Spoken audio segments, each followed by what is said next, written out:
What's up? What's up? I'm out of breath. I'm running around, getting my internet on, getting dogs situated. Had a little emergency. Phew, everything's working though. I unplugged and plugged in two computers. I freaked out, but everything is working. By this, just we just got through. We're like flying. Whew. We had to do it. I had the guest on the line. I was like, I don't know what I'm gonna do. Internet's down. He's like, we got a lot of people waiting. We got to do it. So I hit the button and we're ready to go. I got two dogs here. You may hear different dogs barking tonight. You may even see one in the background. That's Ringo. Let's get on the guest because big day today. Lots happening in court and in the background this weekend too. So let's bring up the guest. Can you guys hear me right now? You hear me? I got this new mic too. I feel like I've been going through all kinds of technical issues and just getting by them. It's been amazing, just barely. And so let's bring up the guest tonight. We have a great guest. Attorney Mark Bederow is back on the show, and I think he's got a lot to say tonight. I'm going to let him speak because I'm out of breath. I've been running around trying to get this show set up tonight. Let's do it. Attorney Bederow, how you doing? Okay, how are you? Oh, better than me. I'm out of breath. You're all excited, huh? Big day. Oh, I mean, it was a big day, but then I came down, to set everything up, and the internet wasn't working. And I thought it was my new computer because it's giving me so many issues. So I went and put the other computer. I switched them off, and then that didn't work. So I ran outside to call you, and then I got it working. It worked. Okay. That's life, right? You 20 minutes of stress, and then all right, we're cool. We're 2 minutes late. We're fine. It'll be all right. Yeah, get through it. You were like, nope, we're doing a show. Go press the button. Go hit the button. Hit the reset button. Hit the reset button. Yeah, I already sent people out to get food and stuff, so we got to do this. I'm glad you're ready because I'm just like, oh my god. But I'm good now. I got everything here. I got my coffee. I got my dogs, and I got attorney Mark Bederow. So big day with Spanky. I guess let's start with Arca because that was the Spanky time. I mean, that was just what the hell was going on there today with Hank Brennan. I don't know what was going on. I don't know what was in his mind. I don't know what the judge's thinking was, but that spectacle for the last few hours today was whatever comes after pathetic, whatever comes after disgraceful. That was just once again Norfolk County, Massachusetts, in the national eye, clowning itself and its court system for all to see. I mean, you have to put this in context. They're in the middle of trial. They're stopping trial to bring in these experts, at the defense's own expense. And if you recall, this is for the privilege. This is for the defense's privilege because there are these egregious discovery violations, real egregious stuff that requires wasting valuable time, hours, if you will, to determine whether I should exclude these witnesses. And what you saw today was a performance by a prosecutor that was just a complete clown show. That was ridiculous, the way that he questioned, in particular, Dr. Wolf. And I assume the demeanor changed with Dr. Rentschler when they got called up towards the end. And I assume the judge asked, how long are we really going to do this? And let's move this along. And she did. I mean, the direct of the second one was probably 10 minutes, and there wasn't even any cross. First of all, why he was allowed, this was his hearing, his motion, his witness. So why he was allowed to even cross-examine them, which is what he did, obviously, why he was allowed to lead them. He wanted to call them as witnesses. They should not have been deemed hostile right off the jump like that. I mean, there ought to have been a reason for them to have been declared hostile. And as you could tell by both of these witnesses, they were anything but hostile. In fact, they were quite calm, answered questions. There's no reason that shouldn't have been a direct examination, but allowing him to do that just allowed the prosecutor to make a complete fool of himself on national TV. His demeanor was, I mean, it was absurd watching that, to the point where you're banging the table and literally yelling at these people with the snide comments. And if their position at trial, again, no jury today, right? So if their position at trial is to go after these guys for the jugular as if they are corrupt, lying, biased witnesses, they're toast. I mean, there is just no way that any sane, rational person is going to think that this was effective, other than, you see some of the Twitter responses and, some of the usual, like the court TV guest every morning, who's basically become Baghdad Bob with his analysis, how everything is going so well for the prosecution. And if you're a neutral observer and you watch what happened today, there's no way you can think that was effective. There's just no way you can think that was credible. And if this is the way they're going to approach this trial and cross-examine experts, they're screwed. I mean, this is an absolute, just pathetic performance that you saw today. And it was also performative. I mean, this was the kind of thing that normally you would expect this judge to rein in, particularly without a jury. I have a very specific memory. Last year during the trial, I don't remember what the issue was, where the defense, I think it was actually when the prosecution was accusing the defense of doing something with ARCA, actually. And the prosecution filed some very aggressive papers accusing, I think, the defense of misconduct, and they wanted to be heard and make a record. And my recollection is that David was speaking on behalf of the defense, and he was fired up because their ethics had been challenged, and he wanted to make a record, and he wanted to say what he wanted to say. And within 30 seconds, the judge told him basically, can we cut out the histrionics? There's no jury here. And all he was doing was zealously advocating his client's position in a way where he felt emotional because he was upset. But it was real. What you saw today was just performative and just a complete and utter joke. Nobody can possibly take seriously the last 2 or 3 hours of what happened in a courtroom today, including the judge. Okay. So there's no way these witnesses are not testifying. There's no way that they're not going to be testifying about what they have already concluded. And if they get their work done by, May, whatever, about whatever it is that the other side did, and they're going to be able to critique that evidence. So, sometimes these people who look at this from a different way, through a different lens, when you analyze these things, just be intellectually honest. If you think that was good today and effective, you don't know what you're talking about. There is no reasonable view of what happened today to think that that was anything other than just a complete and utter clown show. Body language. You know who else didn't think it was serious? Was Wolf. Wolf was like almost laughing at him. Like there's one guy scowling, asking the questions, and Wolf was just like smiling, like, what do you want, buddy? Just having a laugh at it. Let me tell you how nice a guy Dr. Wolf must be. Not only because he just kind of swatted away the histrionics and, the pounding of the table and the other, just again, clown-like antics, but when Brennan kind of went after him, suggesting, you call him Alan, which obviously means you guys are, drinking beers, hanging out, and plotting ways to, screw the Commonwealth, all that kind of stuff. And he said, well, how would you address me? That was a failure of, that classic rule of cross-examination. Be careful when you ask a question. You might actually get the answer. And that might have been the one time that Dr. Wolf didn't give an honest answer when he said, all I'll call you is Mr. Brennan, because he certainly would have had every right to think something else with the way that he was being treated.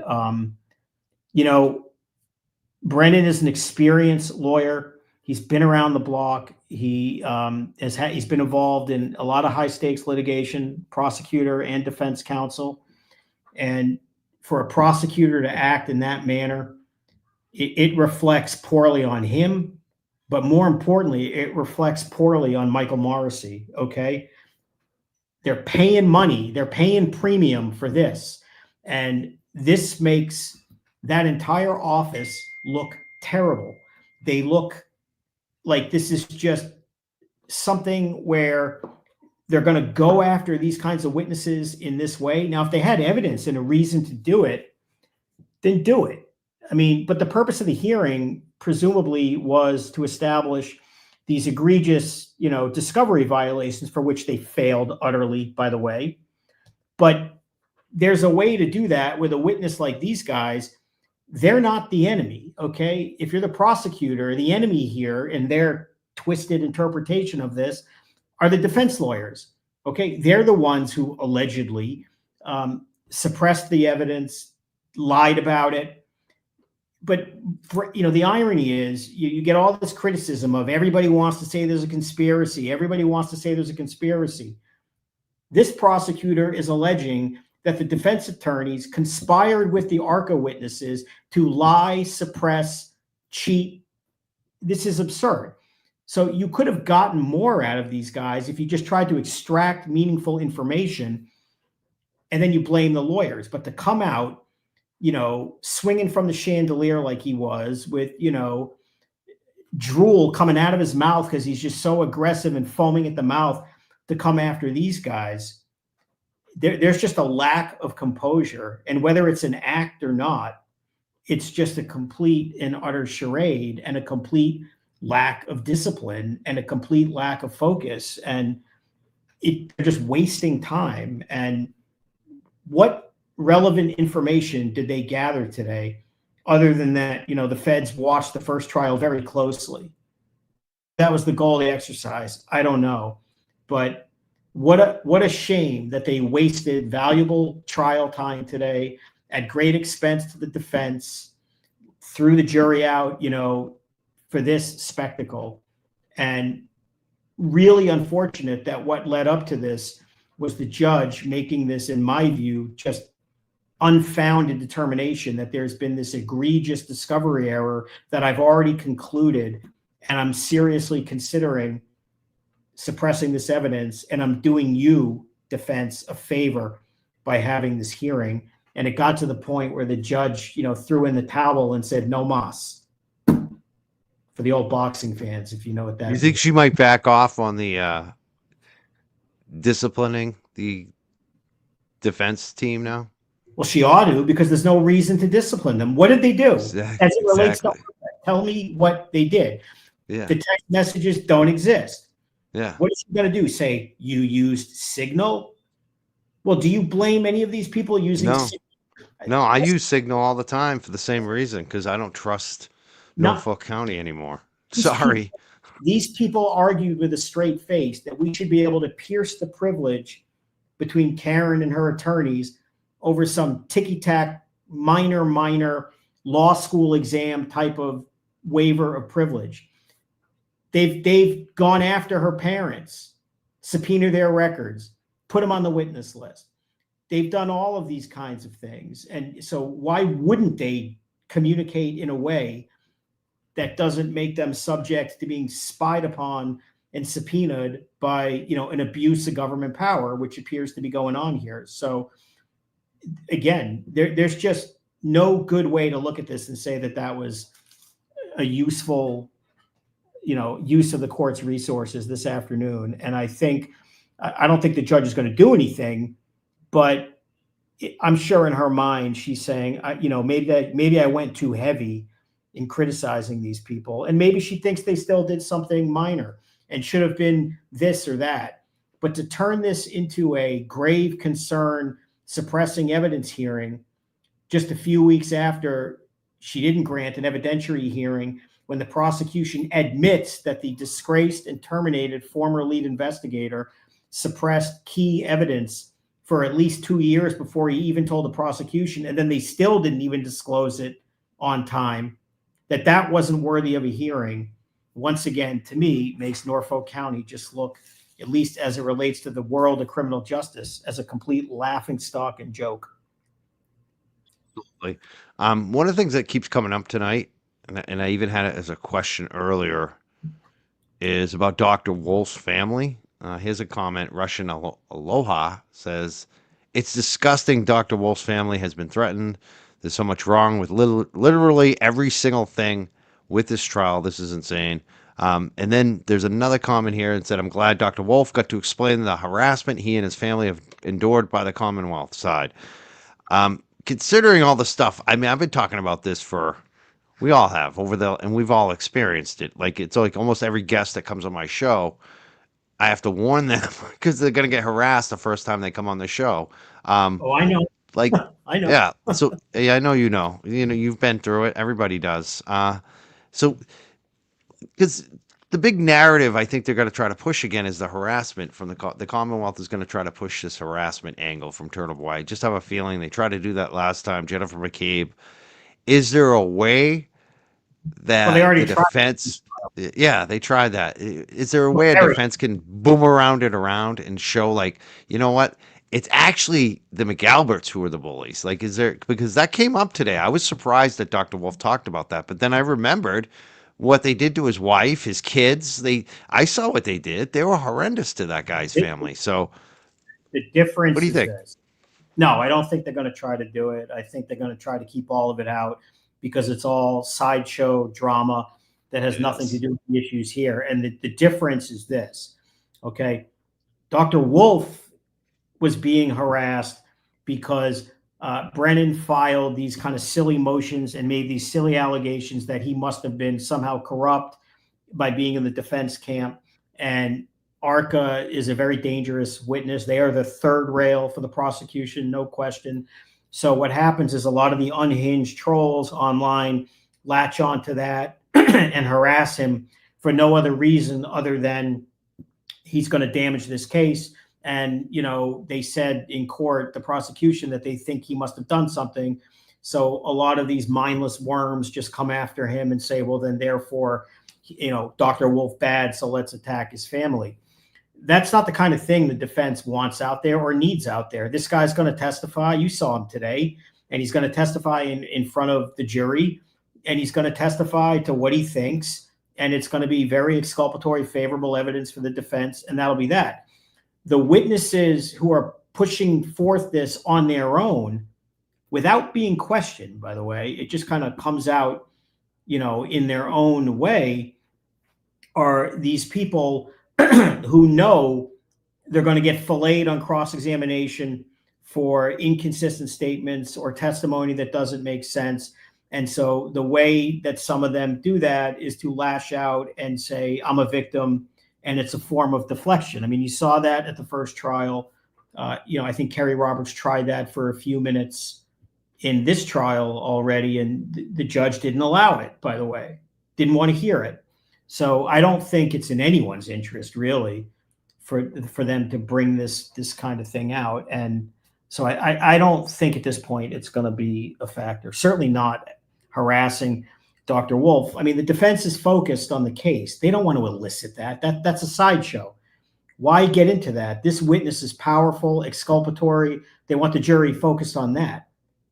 Okay? If prosecution witnesses, excuse me, if they want to, get up and scream and yell and say, we're being harassed, so therefore, I mean, that's on the prosecution. But again, who's coming at this from a position of strength? That's a weak approach for a prosecutor to try to want to throw that out. And to Brennan's credit, at least in the case in chief, he said he doesn't want to do that. So we'll see. I mean, I think I doubt that because he wanted to put Turtle Boy on the stand. I just feel like he didn't want to put him on the stand. Yeah, that's true. That's true, actually. Yeah, he didn't really. He just put him on the list. He was bluffing. You're right. I mean, that's basically, he wanted to keep him out of court. He wanted to suppress speech. Pretty obvious then. Not favorable to his side of the case. Let's call it what it is. Yep. So cool. What like there was the other one today. Mm-hmm. Celebrate Ian Whiffen, the English guy. I mean, what do you make of that? It just to um, me, I'm just bored by it, and it's hard to keep up with the way he talks too. It's just kind well, of it's very technical. It's very droning on. There is a boredom factor, but that's also the nature of what all the things that he wanted him to say. And it's also hard to gauge the impact of this because, what people should do, unlike some of the, again, Baghdad Bob and some of these other people, is claim victory that because on direct examination, this guy expressed an opinion that a Google search didn't happen. You might want to wait for the cross examination and then, of course, wait and see how the defense evidence comes out, because the reality is this: however compelling Whiffen is or isn't, none of this is going to matter until you hear from Richard Green, because this issue on the 227 search and some of the other issues that they're talking about, the prosecution has got to win this point overwhelmingly. They have to make it so that the jury credits the prosecution argument 100% and gives no credence to the defense. So if it turns into a classic battle of the experts and I don't really know, then it really doesn't matter. Because if the search could have been made at 227, it's over. The case is over. If anybody thinks that's a reasonable possibility. Now, so I don't think you should judge too much what he said until you finish the cross. But what I can tell you is in the first 10 or 15 minutes of cross, you've already got him leaving out, the Higgins message. Is that on purpose so the jury thinks it's Jennifer McCabe? I don't know. And you've got already what seems like building to an argument that although he didn't put it in his slideshow, those last steps and those last movements were being made 80 feet or whatever towards the house. That's not good for the prosecution if that's the case. That would tend to suggest at least that John O'Keefe was going towards the house. And let's be honest, 80 feet, if he got out of the car, that ain't the flagpole or the flagpole area. That's going to be a lot more up by the door, if that's the case. The other thing that I think he started establishing is based on the time of the opening and closing of the phone and this and that, is that the phone is unquestionably moving after the time that the prosecution is going to allege was the accident. And if the evidence is going to establish, as the defense has alluded to in its opening, to two experts testifying that if the accident had happened at all, and more importantly, in the way that it's alleged to by the prosecution, that John O'Keefe would have been rendered incapacitated, unconscious, whatever the word is, immediately. And if that's the case, then the phone use can't come after the accident. And one of those witnesses who's going to say it, by the way, was a prosecution witness the first time, the medical examiner, who they're not calling, which is another problem they're going to have, similar to the Proctor problem. Some could argue it's even worse. You can't even call the medical examiner who performed the autopsy because it's going to be favorable to the defense. That ain't good either for them. So if they can establish that timeline, then that's also, a case-ending issue, and it doesn't even matter at that point what Green says. Now, he says that he believes, based to a scientific certainty, a bunch of facts. But what was also interesting was a lot of the language that he used, although the question was wound up properly, do you have an opinion, to beyond a degree of a scientific certainty? My recollection from today is sometimes Whiffen would say, well, it tends to show this, or it's more likely that it's this. Well, that ain't very strong either. When you're trying to say, do you have an opinion beyond a degree of scientific certainty? That's wishy-washy, answering a very strong question. I don't think he said that on everything, but some of those opinions were they just seemed a little wishier than perhaps they would be. But he also said that there were other deletions beyond the one. It'll be interesting to see how that gets squared between the defense and whatnot. But I think he came up with 5, right? 5 deletions, which is, well, that's better than 1, but that's worse than 4,560. Yeah, small number still. And, the one that you care about is one of the 5. One of the 5, yeah. I'm not sure that's so great either. And then he said, well, it couldn't have been deleted until January, whatever, 31st. I don't remember the exact timeline here, but I think she still had the phone then. So that doesn't really eliminate her. And then I thought I heard from his testimony today, and, I had other things to do, so I wasn't staring at the computer, its background at various times. But I thought he said that the last time this Raining Men video had been played, or he put up a display, was 2 days prior to when they were allegedly playing it at the Albert House, unless there was more to that I didn't hear. So, he is going to get cross-examined on, he's his own company, as you know. It's probably not a good thing that he was advertising the name of his company on the bottom of his slides. It's probably not a good thing that, he calls her Jen, and, it's very colloquial. And it's probably not a good thing when he's doing his timeline to omit certain facts, which, as Alessi started establishing within 5 or 10 minutes across, would seem to support the defense more than the prosecution. So, he still has a long way to go on cross, and we'll have to wait and see. But the reality is, how impactful his testimony is won't even matter until you hear Richard Green, because, again, they have to win that issue. The other thing I don't understand about Whiffen is this. Obviously, they're putting him up by trying to deflate the balloon on Jen McCabe, who apparently is coming next or soon. But it seems to me, although it's not terrible to do the way they're doing it, I think they should have flipped the order here and done McCabe first. Yeah, they had Aiden noted that they had Jen McCabe first and then Whiffen after last time. Because the risk is this, okay? Here's the risk.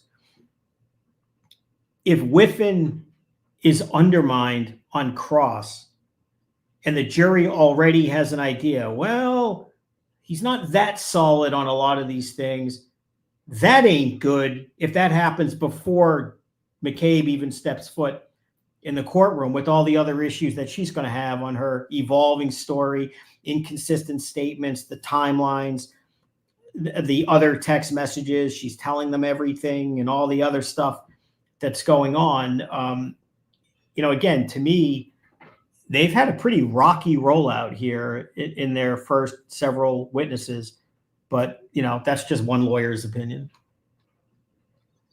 How do you think the defense crosses him? How's Alessi going to cross him? Like, what kind of angle do you think they could take to kind of, like you said, to push him back, and then they bring up McCabe? So well, I think you're seeing it already. I mean, again, within 5 minutes, he got him to note that you put in your report that those steps were going west, which is in the direction of the door, we can surmise from what we were hearing, but you didn't put that in your, really in your testimony and slideshow. You didn't put in that text that he read from Higgins. You left that out. And, the phone was being used at this time. So I think you're seeing it. You're seeing a very, very methodical cross that's just started. And, we'll have to wait and see what other facts come out in terms of what he establishes. But I mean, I think it's pretty clear when, you're getting somebody like Bob who does it in his way, it's going to be wonky, in a good way, wonky for something as technical as this. and just thorough and methodical, and already lead people to have at least a few questions. So, it's been 15 or 20 minutes. And, if this was a boxing match, he landed a couple blows that might, little cuts over his eye that later on could turn into full-fledged, stop the fight because Yeah. he can't continue. I'm not suggesting that it's going to be that bad, but even in the 15 or 20 minutes he saw today, they're starting, and there was a little discomfort, I think, body language wise, which is understandable. But and from the jury's perspective, they're getting this so early, and they still don't know what happened. They still don't. I mean, I'm not. The last trial they did at the Lalleyway, which was wait a month before they called an important witness, and everybody joked about, we know it was snowing and what was the band playing at the bar.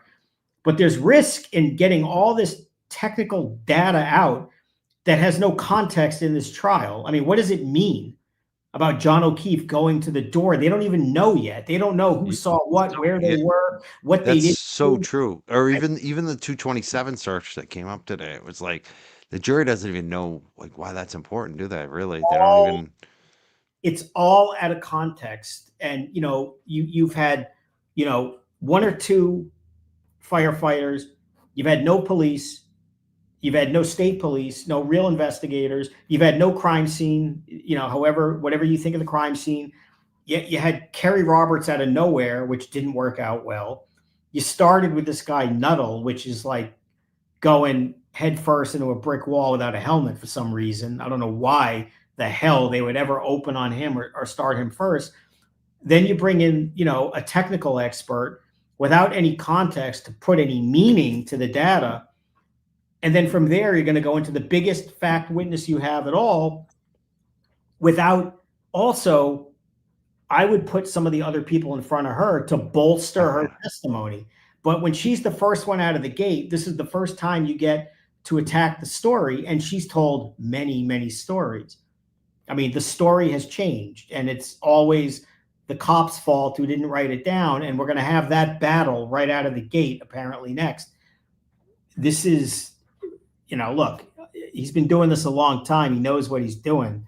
But for the life of me, I don't know tactically what the order of these witnesses and why he's doing this and why he made, such a shit show about all this ARCA stuff. And it's just, to give you a perfect example, if you don't do this ARCA nonsense today, well, then they're finished with it.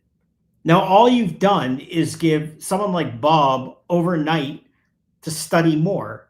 Okay. Time. Yeah. And, so he'll stay up till 2 or 3 in the morning if he has to and fine tune it. And, you're giving someone else more time to get prepared for, the star of the show to come next. So I don't know. It's been a very, to me, clunky rollout. There's a long way to go, but it's just, it's not smooth.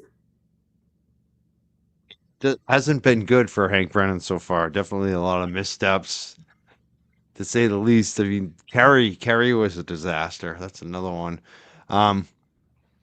Yeah, we haven't even touched the big stuff that just happened this weekend. I put the guardrails up. The guardrails are up. I don't know if you can even say anything about any of it. No, other than this. Listen, this is very simple and very straightforward. I'm not going to talk about all that online discussion and nonsense and going back and forth with trolls and this and that. The context of what's going on here is much more important. Okay. There is a motion to compel that was filed, which contains an exhibit that everyone's talking about. Okay.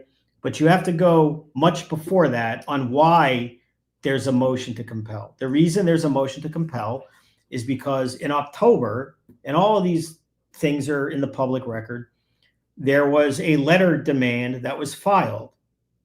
Because all I do is write letters, they tell me. So there was a letter that was filed, which included many, many demands about the prosecution's relationship with a civilian.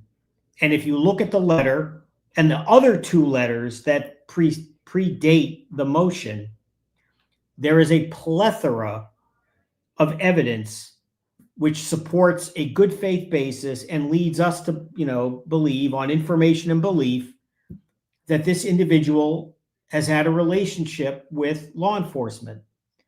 And if that's the case, we're entitled to know. We're entitled to know, have there been payments? Has there been consideration in criminal cases? Are there communications that are discoverable? This is lawyer 101. There's nothing complicated about this. And so when you issue the first demand for all this stuff and get no response, we send another one, including additional facts which support on information and belief what we're alleging. One of those letters even includes the individual we're speaking of, their own public comments saying, I'm responsible for being involved. I'm the one who did this. Those are their own words, not mine. And then there's a third letter with further additional evidence and changes in Rule 14. There is a letter which incorporates the new rule, which requires the prosecutor to go to anyone on the prosecution team or anyone in that office and ask the questions. Is there evidence that exists that's discoverable, which would lead the defense to have evidence that this individual is part of the driving force of any of these allegations? And if that's the case, that's favorable to the defense. Again, this is not rocket science. This is lawyer 101. In the last letter, we asked, please respond one way or the other within 2 weeks. There's no response in a month. So a motion to compel filed with the court demanding all of this be done. As part of that, there is an exhibit of somebody who provided information under oath. I'm not getting into that stuff tonight, but providing information which gives us further information and belief and reason to believe that there are communications, consideration, other things, as well as other things that we were not aware of, which are discoverable. And that's all we did. And we expect them to respond and provide what we're entitled to. Now, if people want to scream and yell online about what's bullshit, what's not, what's real, and do all that kind of stuff, with all due respect, that's beneath me. That's not what we're here to do. We're here to look the prosecution in the eye and say, we have made a good faith basis outlining why we think you have this evidence, and you are obligated under Brady, Giglio, and Rule 14 to turn it over. So do it. But as far as the other stuff, that's for other people to care about. Fun stuff for me to care about. I'm having fun with it. I'm enjoying it. But I'm, like you said, I'm not the attorney. You've got the serious work. You do it. That's what they pay you for. So, yeah. Is the hearing on Wednesday? There's something is this motion to compel, is that coming up this week? Well, it should be on the docket. The case is Wednesday, and if Wednesday is both cases at the same time, and presumably, McCabe is testifying and next door is that's a lot. Unfortunately, I have other obligations in the city and will not be there this week. So once again, it's Zoom or, watching online. But yes, there is an appearance on our case for Wednesday. Wow. So this is, it just feels like nothing ever happens with Aiden's case. It feels like it's dragging along so slow. Well, does it seem like they don't want it to go to trial, or do they want it to go to trial? What do you think at this point? It's not for me to answer. They're the ones who filed the charges and continue to seek a basis to do it and continue to do whatever they want to do. That's for them to deal with. As far as we're concerned, there's a pending motion to dismiss. Maybe it will be answered by Wednesday. If it doesn't, it doesn't. We just continue to press ahead. I mean, there's, what I call, I'd say four cases now, I think, all considered. I mean, as crazy as it is, but look, we go where they send us, right? I mean, we don't control this. When you're the defense, you have court dates, you go, and you vigorously and zealously represent clients. And if that offends people, that's that's on them, not us. This is what we do. Alex Kane says Baghdad. I was wondering this too. Baghdad Bob. Haven't heard that name in a while. Okay. Well, I mean, it's the guy who appears with Julie Grant in the morning, the radio guy from Rhode Island. Every time. Oh, John. Yeah. Goes on Twitter, it's just nothing other than, I mean, filleting Brennan. I mean, that's what it is. It's just constant. Everything that happens is the best thing I've ever seen. And it's just, there's never going to be lawyering like this. We'll never see it. And, some of us are of a certain age and remember in the first Iraqi war, I'm talking 1991 stuff here, when, they would have the Iraqi propaganda minister on TV saying that they're doing great and winning the war as he's diving out of the way of American bombs and all of Baghdad is burning behind him, but everything is great. We're winning. It's just, it's not serious. It's just, I mean, there has to be an honest evaluation of what's going on. And too many of these people refuse to at least recognize the obvious. If they can't recognize that today was an absolute clown show this afternoon, then I just don't think they're being serious. It was a waste of time. And they're running around high-fiving themselves saying, oh my God, Brennan destroyed that witness. I love that. I'm still laughing that DePietro got a nickname, Baghdad Bob. I love it. I love it. He's just one example. It doesn't matter. He really is that. It doesn't matter. But I mean, you were listening today. They stopped a critical prosecution witness's testimony to have a direct examination, which was really a cross-examination that resorted to screaming at Dr. Wolf. And then one of the gotcha moments was somebody named Kat took you to court. And clearly, I mean, that's it. That's it. Suppress everything because, a friend of the defense did that. Or, oh my God, that after the last witness of the trial testified and he needed a ride to the airport, they had to stop by the church to get him a ride. And he ate a sandwich. Well, that's it. I mean, this is, obviously, Your Honor, it's over. I mean, these witnesses clearly can't be credible. It's just not serious. There's no other way to describe this.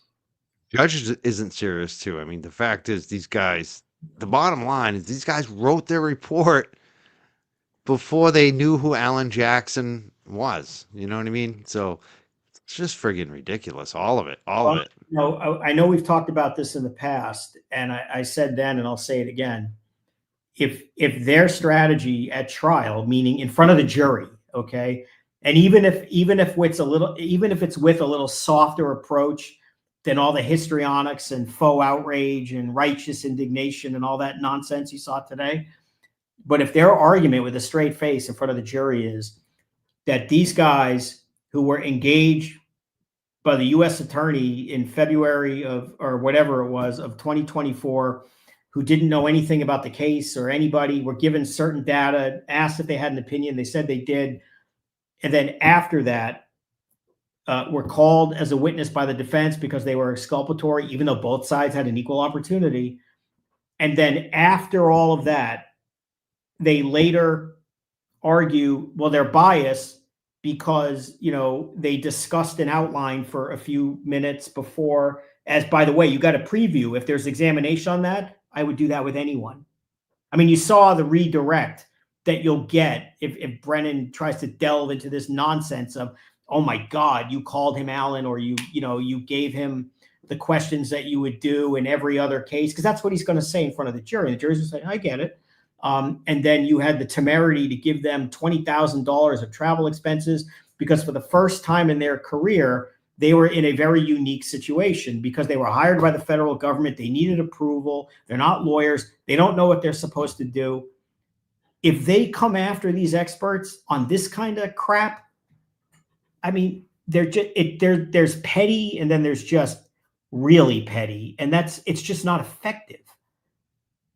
The only way they're going to win this case is if they come after the opinions and methods of the witnesses and somehow convince the jury that they are entirely beyond crediting 100% or close to it, that they're not credible, they're not reasonable, and there's nothing that you should wrap your deliberations around to think that maybe those guys are right. What if the car didn't hit him? If that's how the jurors are talking, what if there's no car accident? Yeah, we don't know.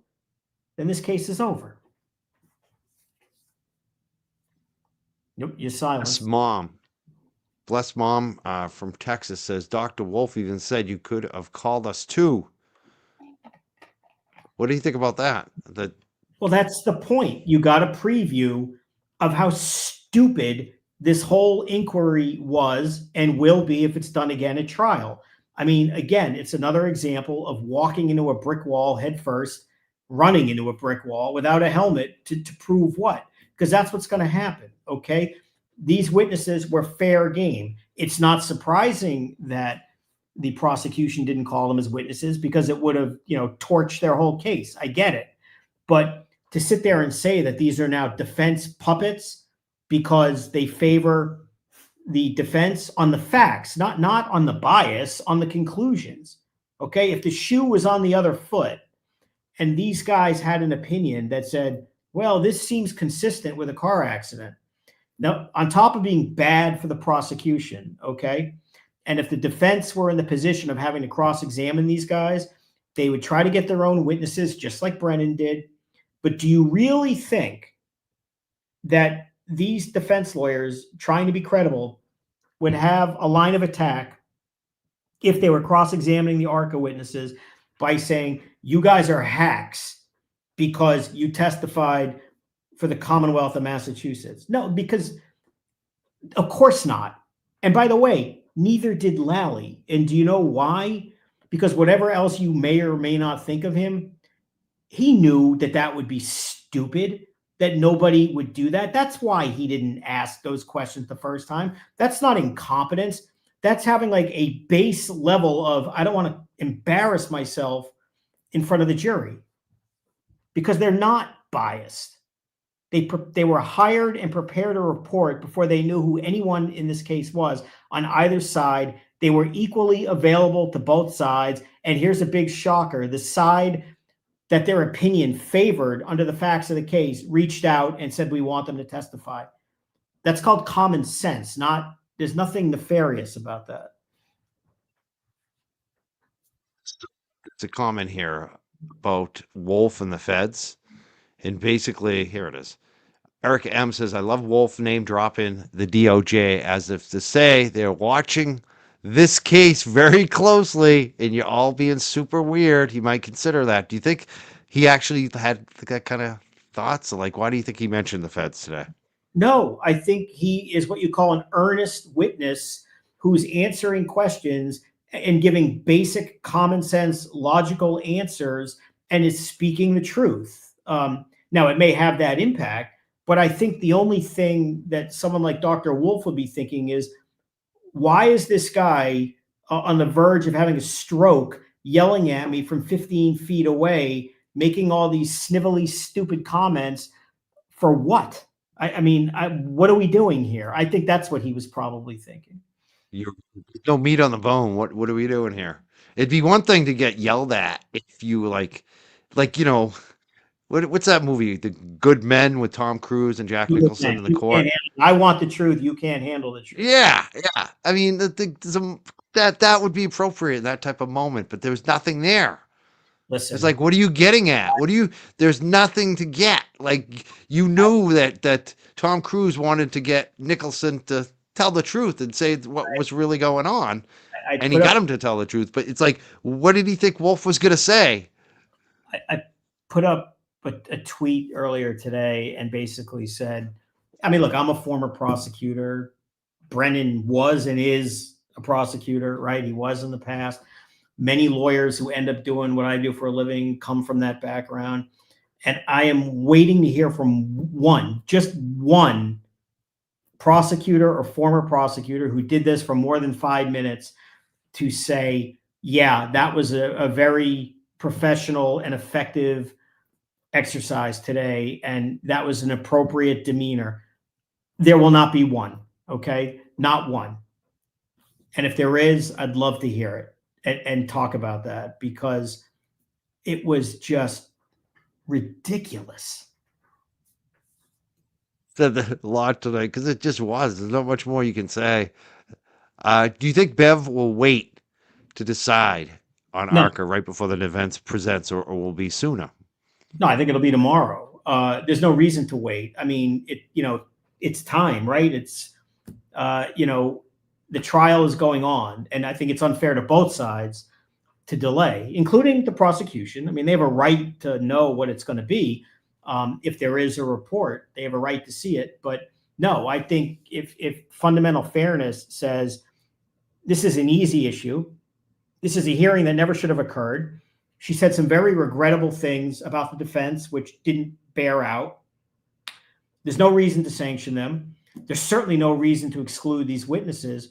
I mean, she pretty much tipped her hand by saying, can you do this by May 7th? She cut off all the examinations, and she also knows this. And, everybody has these opinions about the judge and this and that. And I'm not here to debate that, other than to say she's not stupid. Okay. She's not. And she knows that based on the record in front of her, which is a complete joke. Okay. There is no logical reason to exclude these witnesses.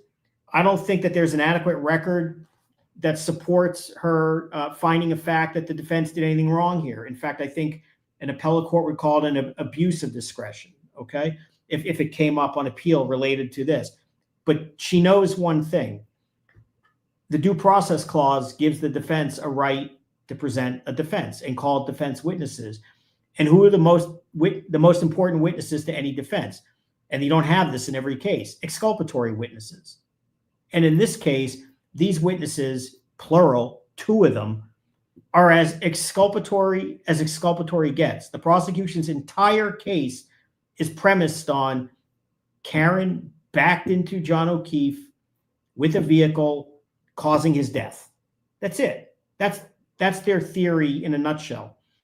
These witnesses are going to establish that, in our expert opinion, to a scientific certainty, by the way, not the tends to and likely that you heard from Whiffen on a few occasions, they're going to say, we don't believe that that's the case, that the car doesn't look in the right condition, and John O'Keefe doesn't look in the right condition based on this. In other words, those are as exculpatory witnesses can get.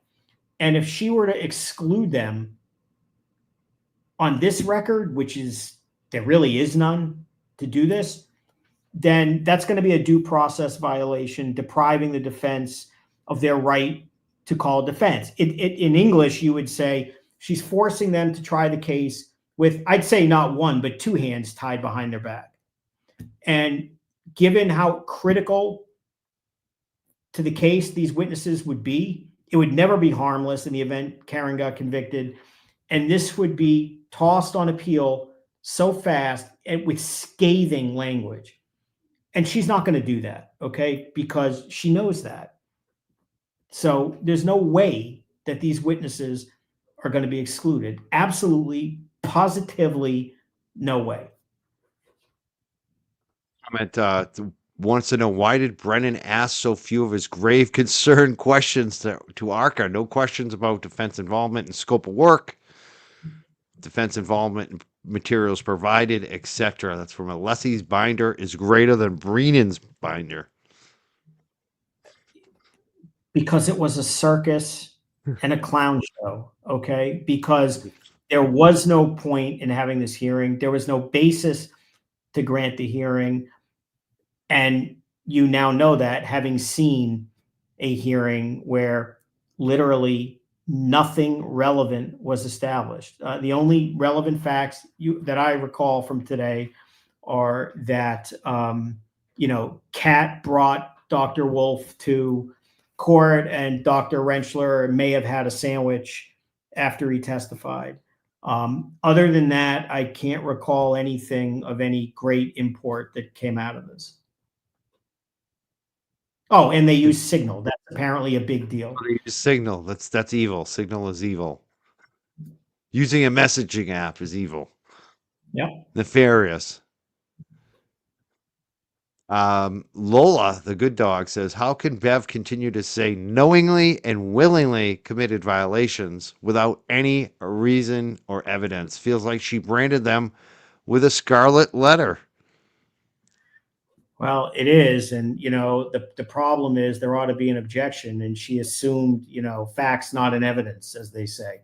At sidebar, of course, because you're not going to say that in court. But no, this is regrettable because she's the judge and her words carry great weight. And of course, in a case like this, they get pounced upon by the press.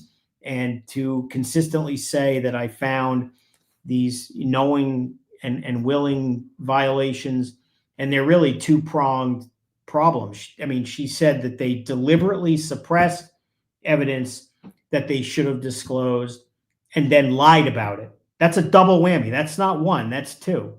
Those are separate, incredibly unethical things if true.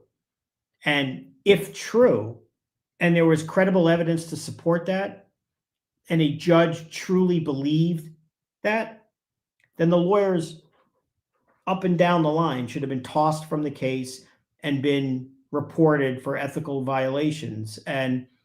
But there's no there, as you can see now. There's really no reason for any of this. And these comments were made. They were printed in the press. Some of them were printed at the time that jury summonses were out, but there was no order for these people not to consume news or media. Some of these jurors may very well have heard and seen that. Things like that are not what a judge should be doing, certainly not without evidence to support it. It feels like the conclusion came first here without credible evidence other than, Brennan ranting and raving about it. And why not hold those comments and say, you know what, I'm a little worried. Let's have a hearing and see where this goes.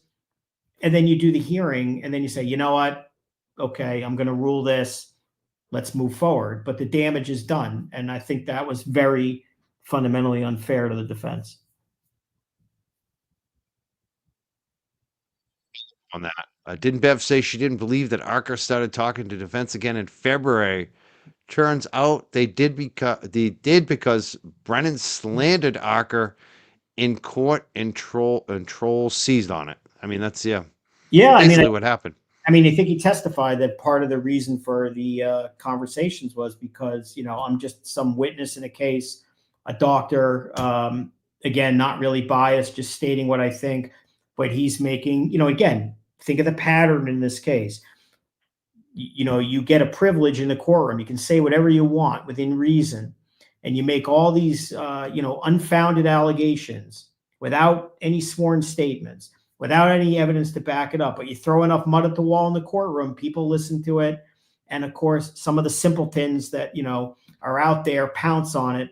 And then what do? They start sending messages to this guy about him and his family. I mean, this is just, again, just complete stupidity. I mean, from really unintelligent people. And yes, if that's what leads them to call the defense lawyers and say, what is this all about? That's some pretty powerful communication that clearly shows bias and should have them precluded from testifying. I'm kidding, obviously. Some people still think that she's going to do that in the chat. A lot of people still think she's going to.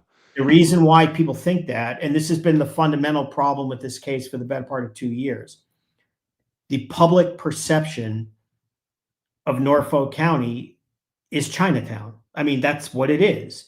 And it doesn't mean every single issue has to be that way.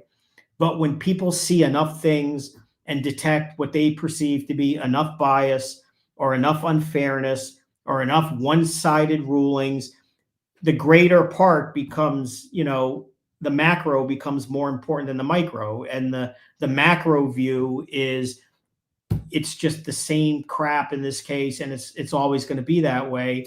And it colors people's opinions and makes them jaded just to think they're going to get screwed again and again because that's the way it is. Forget it. Chinatown. And in this instance, it's not going to happen. It can't. I mean, there is literally no basis for this at all.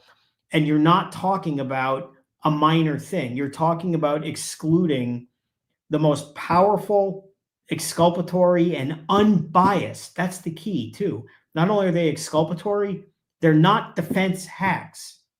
This is the most powerful evidence the defense could ever have. I have exculpatory evidence from people who don't give a shit. That's as good as it's ever going to get for the defense. They're paid and they don't give a shit. I mean, that's the truth. Of course it is. They're not getting tossed because of this. Yeah. So whatever your feelings are about, how things work, that would be far and away the worst transgression in this whole case than anything else. And that's saying a lot because there's been a lot of things that I think are a little funky, but that the larger problem here is that's the public perception of how the sausage is made in Norfolk County. And that's unfortunate. Southern Mom has a question. She says, it almost seemed like Brennan was trying to get in the scoop on what the federal investigation was about. Maybe. I mean, he was asking, oh my God, they told you what was going on. And, are you aware there was a sequestration order, No, they're not going to be aware. I mean, the other thing is this. If you try a lot of cases, you know how this works? They're experts, okay? Experts don't have to be put, generally speaking, in bubble wrap and wrapped in the closet until it's their turn to testify, okay? Because they are going to potentially be asked to consider some of the other evidence and how that affects them and what they're doing. So there is a big difference between having a witness who may have interest in the outcome of the case and is subject to, heavy cross-examination and bias. You don't want them, obviously, you don't want Jen McCabe seeing what everyone else said before. We all understand that. Same way with defense witnesses. I get it. It's not just Jen McCabe. Take the plow driver. We don't want him knowing what everybody said. Okay, that's fair. But are you seriously suggesting that Doctors Wolf and Rentschler were somehow corrupted or damaged because someone in the Justice Department was telling them, we're watching this case and this is what's going on? I mean, those are just questions that they're silly. I mean, and he knows that. He's been doing this for 30 years. I mean, this is not important stuff. He knows that. Can Brennan's question of ARCA open the door for someone from the FBI to testify that they ruled Karen out? No, that's not. No, I mean, first of all, there was no jury today. So yeah, no jury.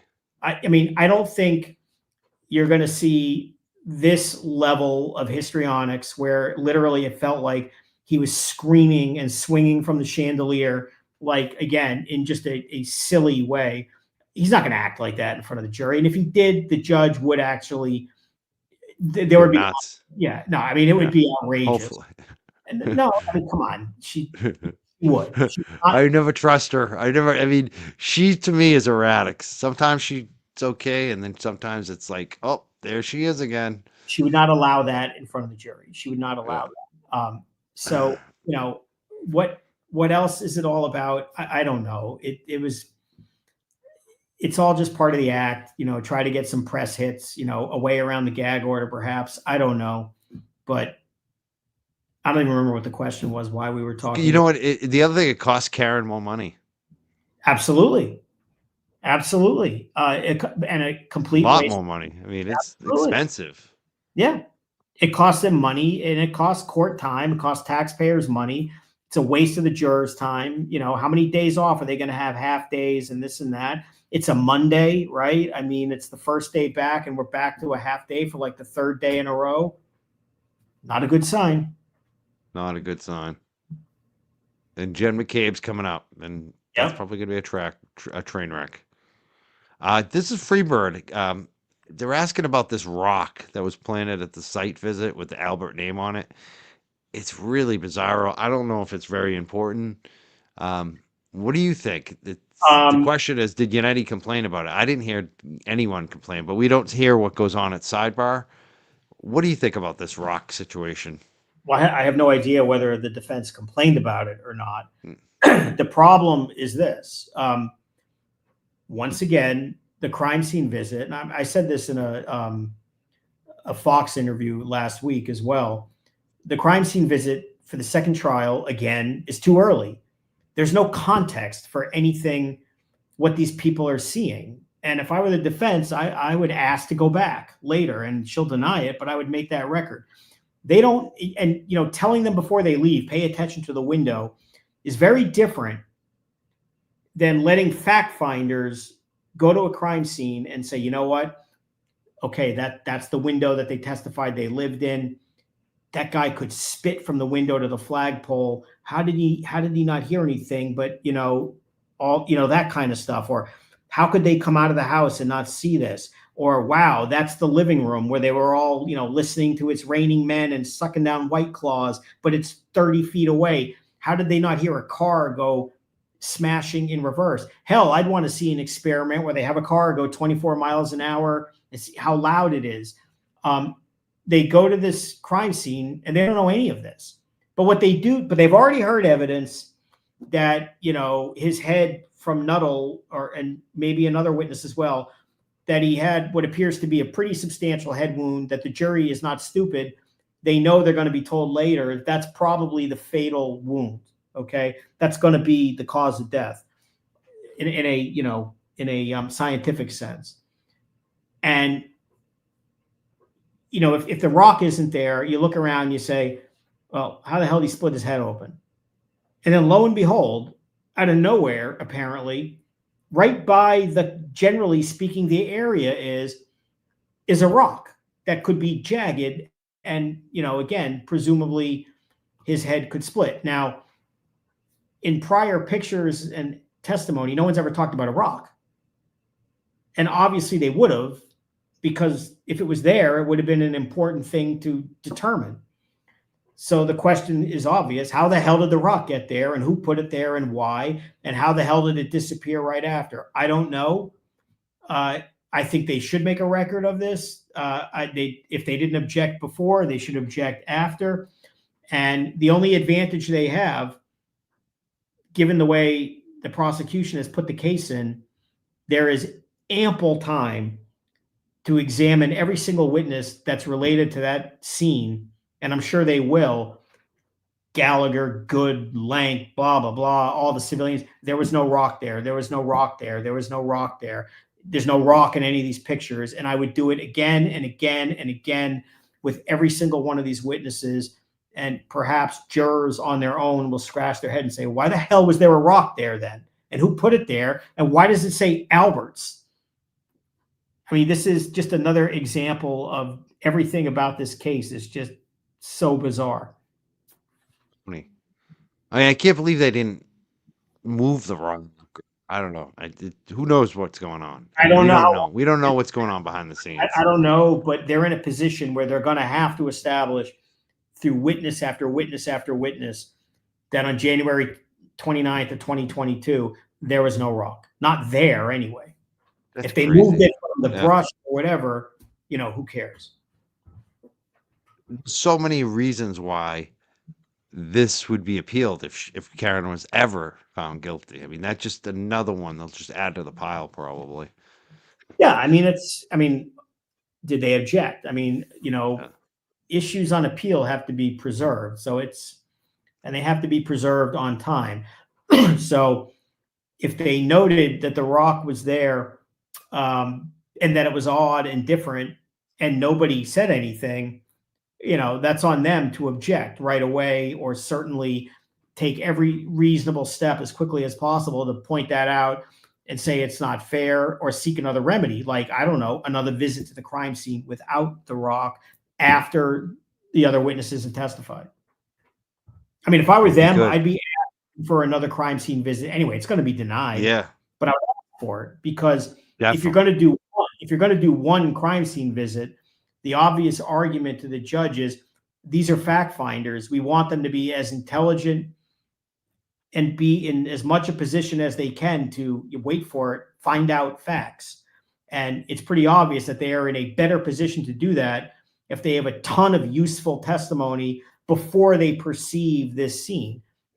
For the life of me, I don't understand why, for 2 trials in a row, they've been doing a crime scene visit where there's been no testimony about what the hell happened at this place and who's where and what it all means.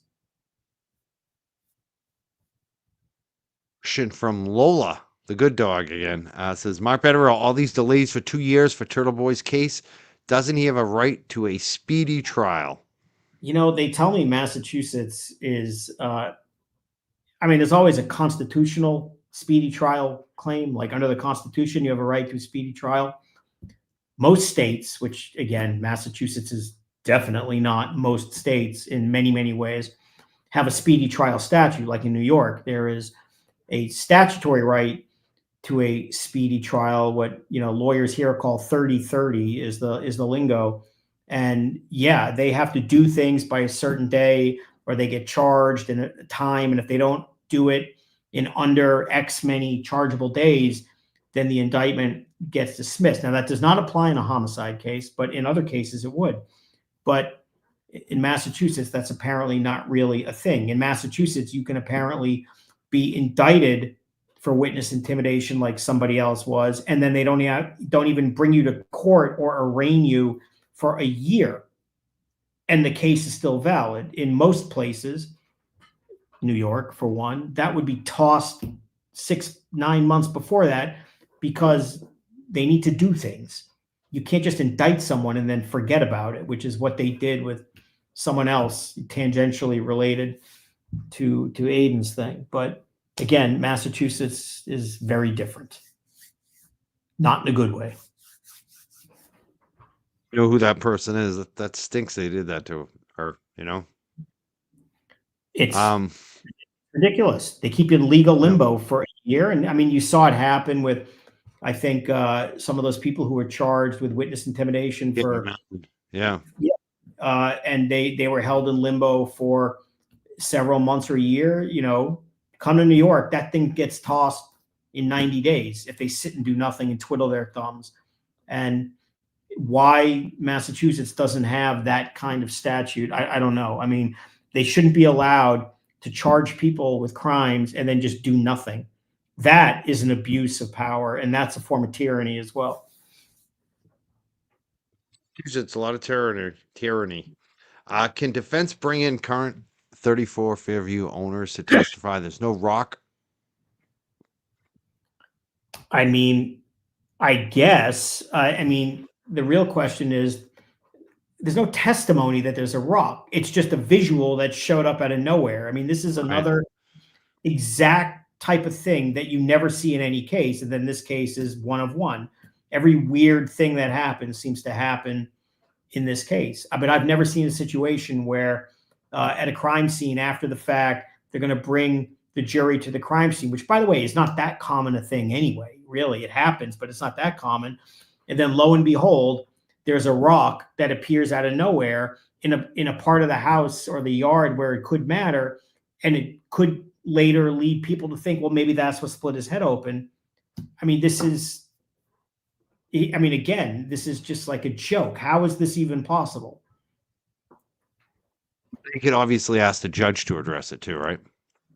Well, the jury saw it, and the judge can't, comment on what the evidence is or isn't. What's going to happen is the defense is going to have to establish there was no rock through the testimony and ask for another crime scene visit without the rock and make her make a ruling. And then you live with what she does.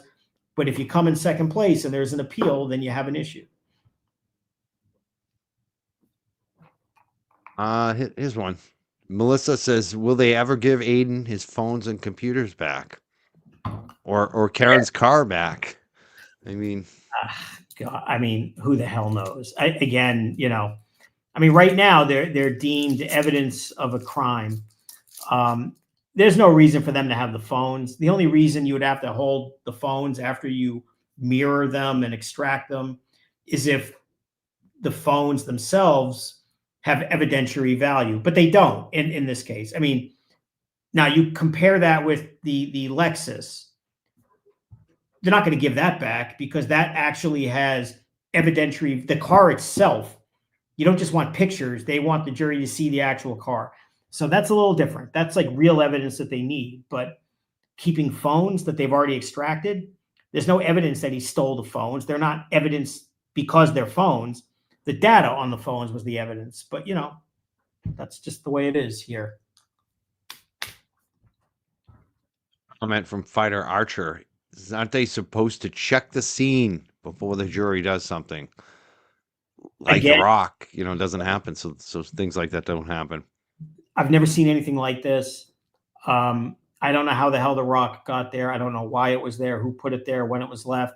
I don't know if the defense complained about this, as I hope they did. I don't know. I mean, it's just another example of this case. It just makes you shake your head and say, like, what the hell is going on in this place? This one might have some guardrails. Leslie's Binder says, are they rushing Jen to get her in before the allegations from the affidavit are investigated? How would I know? I'm not touching that beyond. They're calling witnesses in the order they want to call them. You know, I have no comment again from earlier about what happened, other than the explanation about the legal process of a motion to compel, but why they're calling witnesses in the order that they see fit, that's up to them. I mean, it's their right. They can do it any way they want. Well, when we started today, I was freaking out because my internet went down. And you were like, you better not cancel. There's a lot of people waiting. I'm looking at it now. It's over 9,000 mark. Okay. That's huge for the Young Jerks. That's it's like only you do this. We do all right when you're not here, but it's not like it's pretty. People want to hear what you have to say tonight, obviously. Here's another one. Different vein, same case. Can you speak to Brennan's dramatics today during the voir dire? I found him completely unprofessional and rude.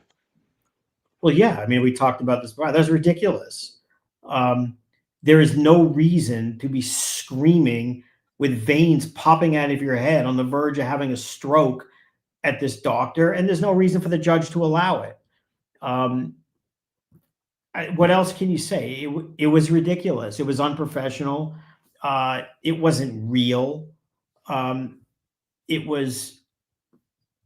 I'm out of adjectives to describe it. It wasn't serious lawyering. Okay, I don't know what else to say. It was not the way. If you don't watch other trials, how lawyers generally behave in a courtroom, particularly in examining a professional expert in which you're trying to establish the defense, not the witness, may not have disclosed some materials. It's a hell of a way to do it, to lump the witness like that in a conspiracy to hide evidence from the prosecution. I mean, it's, again, this case is one of one, and I've never seen that before either. Microdot says it's desperation. Thank you, Microdots. That's another word that works. There's a lot of words that work for this. He's putting out amazing videos too. He already put some videos out today from today's testimony. He's on fire. If you're not following Microdots, he's got 2 channels, Microdots and Microdots Clips on YouTube. Definitely follow him. Speaking of, we were talking about the numbers. You were on even a way bigger network this week. You talked about it. Fox News. It wasn't even like Fox Business. It was like the real Fox News with like the big time hosts. What was that like, Mark, going in there? Have you been in there before? Yeah, no, I've been there numerous times over the years, in their studios. I've been on their morning show live with Brian Kilmeade, who's their morning guy. I've been with Janine Pirro. I know some people are not happy with her view of this case, but I've been on her show. I've been on with Tommy Lauren, I think. Yeah. Several others. And this one was with Dana Perino and Bill Hemmer. They're well-known people. But yeah, no, it's Dana was George Bush administration, right? Wasn't that that's what she was with. She was press secretary. He was the press secretary for George Bush, I think right after Tony Snow passed away, if you remember him. Right. Oh, yes. Yeah, brain I do. or something. So I actually enjoyed meeting her because I like her. I'd never met her before, but yeah, no, I've done that before, and it's always more interesting to go into the actual studios as opposed to zooming. But yeah, No Zoom. When you go into those places, do they offer you like a drink or coffee? Like, how's that work? Is it good coffee or is it like crap? Like the radio? Because I used to go to the radio stations. It'd always be bad coffee. I would be like, what? You guys don't have? I mean, this is Fox headquarters on 6th Avenue in Midtown Manhattan. It's but and I've been to many of these studios in New York, but the studios in New York are interesting because they're all in skyscrapers, right? They're not like the classic way of how you would think. So they're interesting setups how they do it. But yeah, every show has its own little waiting area and makeup rooms and all of that. And yeah, no, they have good water. The makeup? Do they put the makeup on you? Do you let them? This time they didn't. They have in the past. That's an experience and a half. But Dr. Phil's people put a lot of makeup on, but that was a long time ago. But they have good coffee, good water. Yeah, and then you just sit and wait. They bring you out. They mic you up. They stick the thing in your ear so you can hear the show, and then you go on and you just hope you don't drool on yourself because it's live. There's no way around it, right?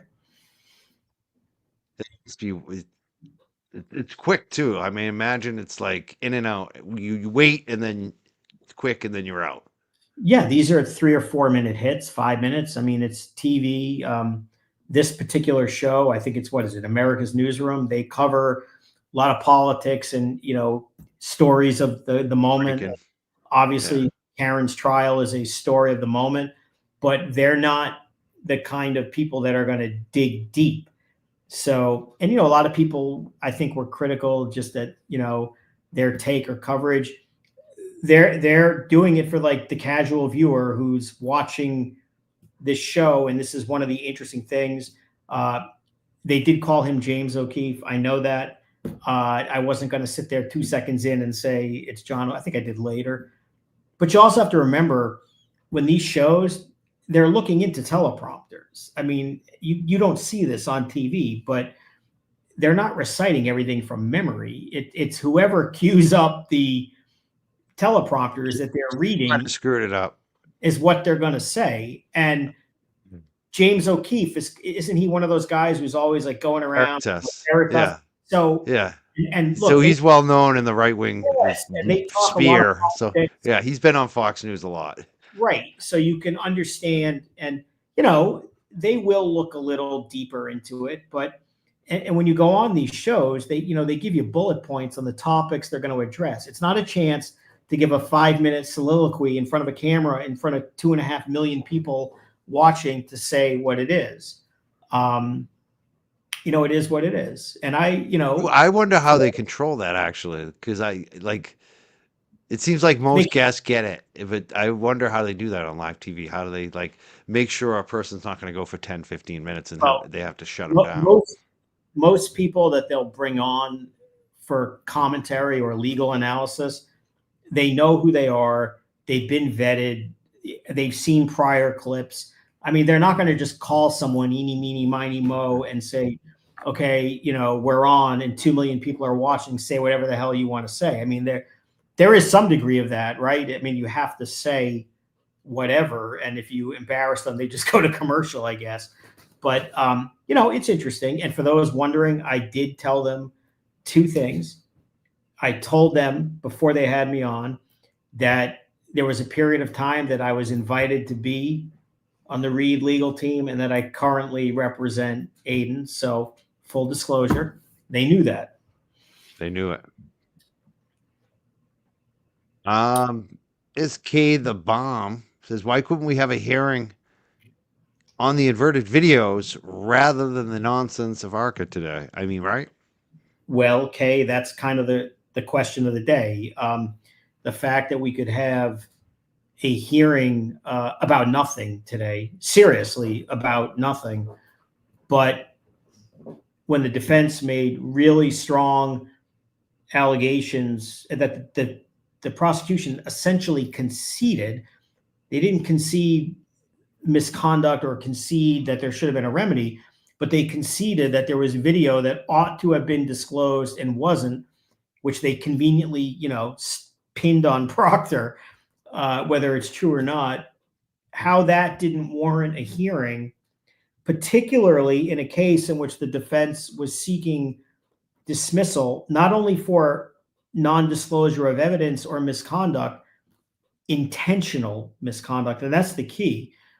That, if you're going to get a dismissal, you're going to have to prove intent. And the mere fact that the prosecution admitted that Proctor committed a technical discovery violation or a technical Brady violation, even, it's not enough. The defense put forth enough facts, none of which were disputed by the prosecution because they don't do affidavits in this place, apparently, and factually respond to things. They had a right to prove intentional misconduct and not accept the prosecution's unsworn response. And the only sworn statement you got was that three-headed affidavit about nothing. So they had a right to call Proctor and say, is that true? They should have had a right to call Lally and like examine, you're telling us for 2 years you didn't know this, all the times you spoke to Proctor. They should have been able to call Rafferty. They should have been able to call Buchanan. They should have been able to call McLaughlin. They should have been able to call Brennan. What did he learn from Lally? They should have been able to call the Canton officer who with the long Italian name, who I can't pronounce right now. I forget what it is. I don't mean that disrespectfully. I just don't remember it. D. Guglielmo or something. All that kind of stuff. How in the hell can we not call these witnesses and find out what's going on here? And there's more they could have called. I mean, we could go on and on.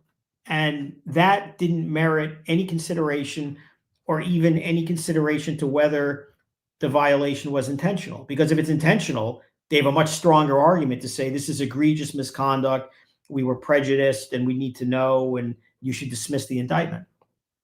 None of that mattered. But, these ARCA nothing issues were matters of grave concern, which required stopping the trial, slamming the defense attorneys and smearing them as unethical, and threatening them to not know whether they can call ARCA or not in the middle of trial. Now, how prejudicial is that? They don't even know, as the trial's progressing in a literal sense, what if we can't call that? She wouldn't let them mention them in the opening. So they've already been prejudiced, okay? The damage is already done. However good you thought Allen's opening was, and it was good, he wasn't even allowed to get into the strongest point they have. So the damage was done first, right? The penalty on some level was instituted first. Then the fact finding was done after. And that's not how you're supposed to do it. You're supposed to find these issues if they exist and then consider any sanctions or punishment. And in this situation, the punishment came first. The hearing was held. The hearing was a joke. These witnesses are going to be allowed to testify. And the damage that was cost the defense was a major component of an opening was precluded. That's not how this is supposed to happen. Questions came in here. This one is about Turtle Boy. And this might have guardrails. This is Linda Mai Timus. She said, think they'll throw Turtle Boy's case out so these accusations go away? Or will this corruption still be looked into? So if you're referring to allegations by the affidavit, again, as far as I'm concerned right now, the affidavit is an exhibit to a motion, and has followed other examples of evidence that gives us a good faith basis on information and belief to believe that there is discoverable evidence that the prosecution, for some reason, that has not disclosed to us for over 6 months, has not said it, denied that it exists, has not admitted it exists, and that. Beyond that, the affidavit, there's nothing for me to talk about other than there are ample examples, not only just in the affidavit, but in the 3 letter demands that precede it, which provide more than a good faith basis to believe that they are in possession, custody, or control as it relates to a certain civilian of communications, whatever the relationship is, text messages, emails, consideration. If their answer is they don't, there's other ways to pursue this. But the way this has to be done is this is how you do it. And we're demanding it. And, we'll see where it goes. Lee Cope says, Mark, do you think defense addressed how Hank was speaking to Arca at sidebar? He kept ignoring Bev, telling him to stop. I mean, I have to think at one of those last sidebars where all of a sudden she told him to wrap it up and, let's finish. And then we went to the next witness and the direct was 2 minutes without even any cross. And she basically said, this has become a waste of my time. And I'm not bringing these people back. I've heard enough. I mean, if you don't have anything relevant to ask, then we shouldn't be doing this. And ultimately, there really wasn't much relevant evidence that was elicited, and certainly nothing which would establish that there was a discovery violation, which requires basically the death penalty to the defense. Okay, excluding Arca would be the death penalty for what at best is jaywalking. I mean, that's really where this is at right now. It really wouldn't fit. The punishment wouldn't. No, doesn't match anything that they did. It's obvious. I don't think they did anything wrong at all. Here's another guardrail question. I keep warning you. How could the affidavit impact Karen Reed trial? It's not for me to say. I mean, that's for other people to analyze and handle or not handle any way they want. I mean, you can read what's in it and, figure out for yourself. But I mean, I'll leave it there. Yeah, I think it's like obvious that it's probably already been used in terms of just on the Jennifer McCabe stuff because the reluctant witness thing. So I think it's already being used. I think it's already having an impact. We'll see. I mean, it just all depends on who knows. I don't know. But Mark definitely is too close to it. You can't say it. Rolf says, as a law enforcement officer, I call out other officers for corrupt behavior. I wish judges would call out this judge. Does that ever happen? No. I mean, the way judges get criticized is they get reversed on appeal. And sometimes appellate decisions can be very critical of a court they reverse. Not always, but you're not going to get a court of concurrent jurisdiction in Norfolk County to say this is a disaster. I wouldn't do it this way. I mean, that's just not how it works. I mean, for a lot of reasons, there may be judges who privately disagree with, don't state your basis for objection and all these other things, or, not just the basis for objections, but this, can you answer it or I'll allow it. These are not what most people would say are proper ways to handle objections either. There's editorializing going on there, which a judge shouldn't do. But I mean, the other judges are not going to say anything about that. Good question. I know you can answer. Can Mark speak to attorney work product privileges and why conversations with Arca seem to be outside that scope? This is what I was kind of wondering about too. It's like work I product. thought this stuff. No, go ahead. You thought. I was just gonna say I thought this stuff was like being off the record. Like it just seems weird to me. Like I don't get it. Well, work product is kind of a convoluted, complex thing. I mean, in order to be work product, such that it would be not disclosed under the, work product privilege, you'd have to establish that, this was prepared in anticipation for litigation. So therefore, I don't have to show you, a classic example is if you had the ARCA people prepare just a timeline for your benefit, that was prepared in anticipation of litigation. So is that something I have to disclose? If it's just internal for them, then the answer may be no. But when you start talking about like text messages, the answer is it depends. But I mean, by definition, most text messages are just text messages that go in every course, and you would argue that's not anything that was done in anticipation of litigation. So, it's a very convoluted concept.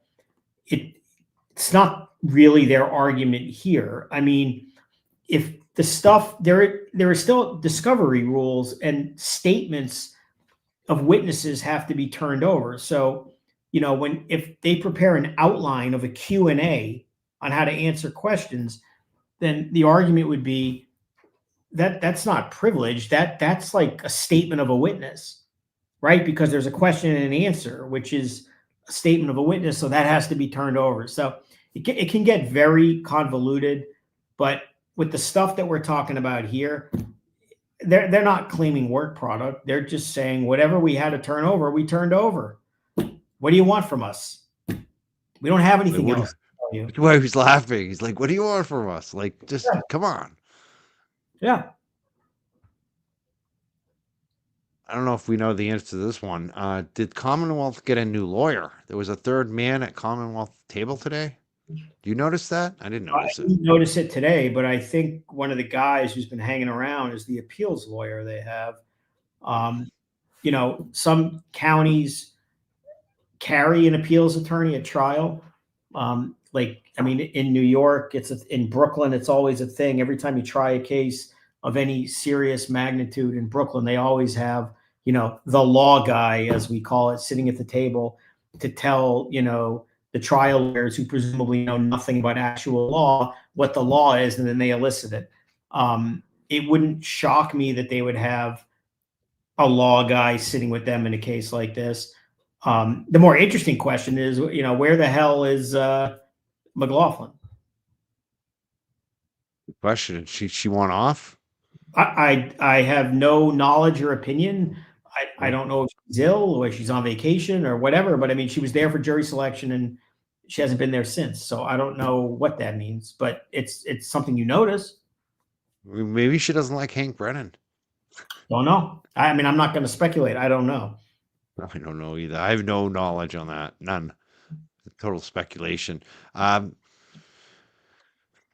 Mark, do you think the defense addressed how? Oh, we already did that one. I was looking for this other one that was about whether it's something that I don't think they should do, but they asked the question anyways, and I'm just going to put it out there. They want to know if they should ask the Commonwealth to pay for the ARCA witnesses today.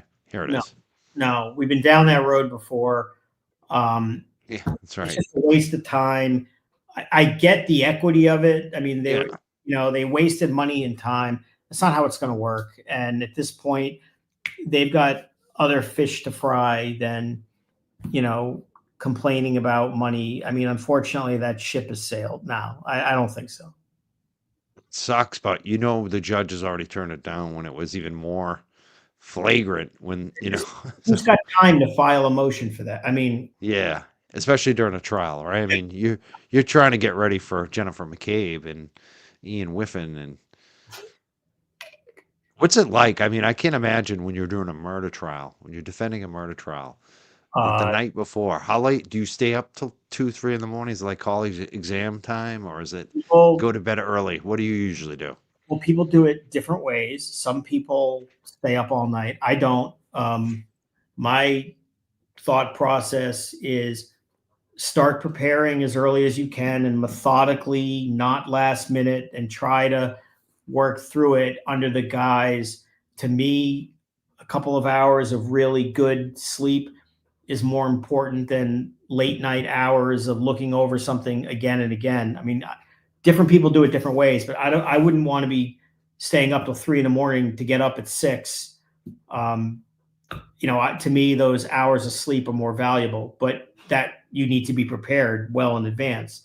But no, I'm not like an all-nighter kind of at all. I'd rather try to relax, get some sleep, because you're going to get all fired up anyway, and you're going to get the whatever it is. You're just going to be all jacked up and ready to go. I would get as much sleep as you can.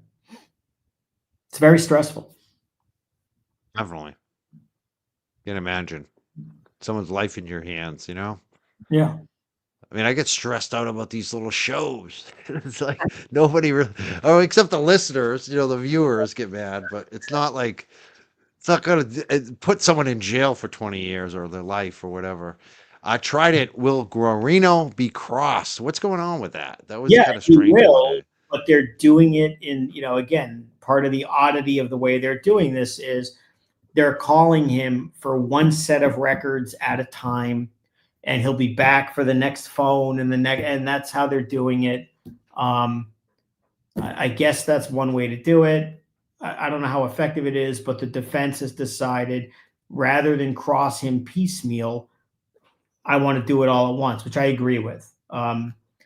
It's very disjointed. Don't know why they're doing it that way. I mean, I get it intellectually, but I don't know how effective it is to just have this guy keep coming back and back. But he'll definitely be crossed. It'll just be all at once. Your camera is gone. Did we lose you?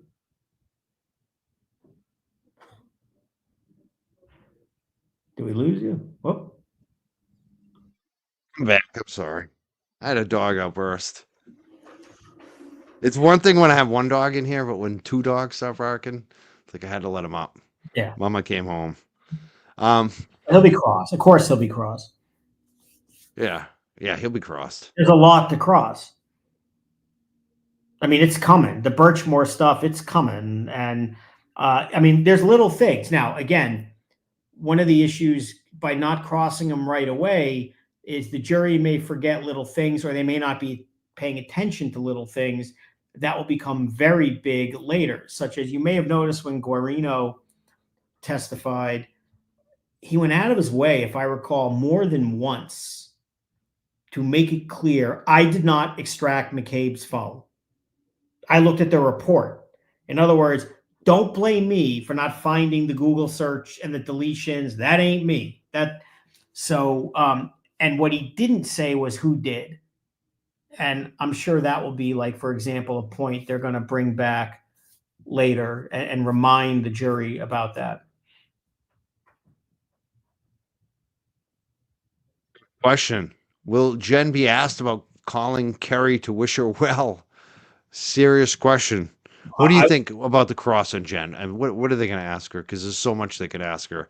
What's that going to look like in the next couple of days when she gets crossed, whether tomorrow or Wednesday, Thursday? It's going to be long.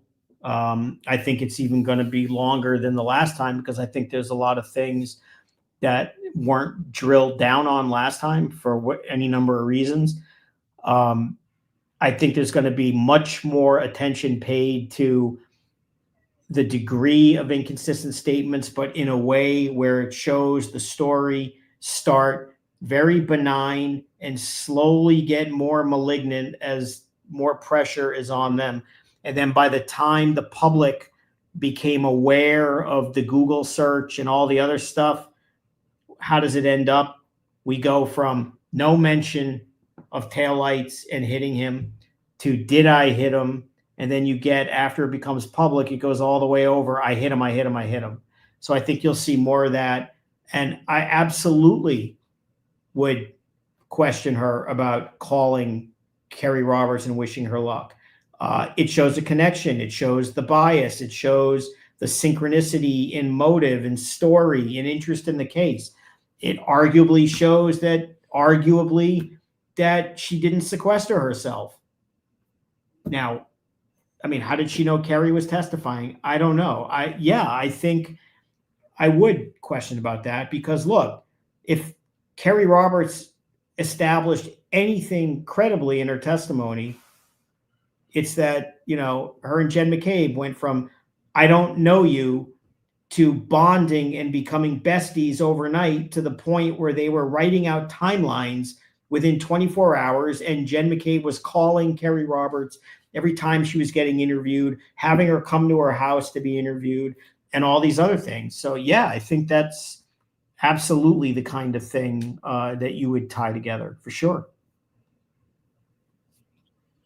So the defense should not help Jen with letting her read her previous testimony. What do you think about that? That raises different issues and evidentiary rules about whether you are impeaching a witness in which you do not show them initially, or are you refreshing a witness's recollection in which you have to show them and give them a chance to review it. But, you know, if you're impeaching a witness who testifies, you know, the car was red and they testified in the grand jury, the car was blue, you know, you just go right into it with this whole idea of, you know, you told us the car was red, you're sure, blah, blah, blah.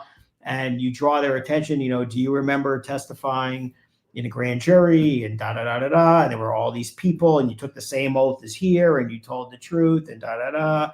And say, you know, do you remember being asked the following question and giving the following answer? Question, what color was the car? Answer, the car was blue. Did you say that and give that answer? And if the answer is yes, guess what? You're done.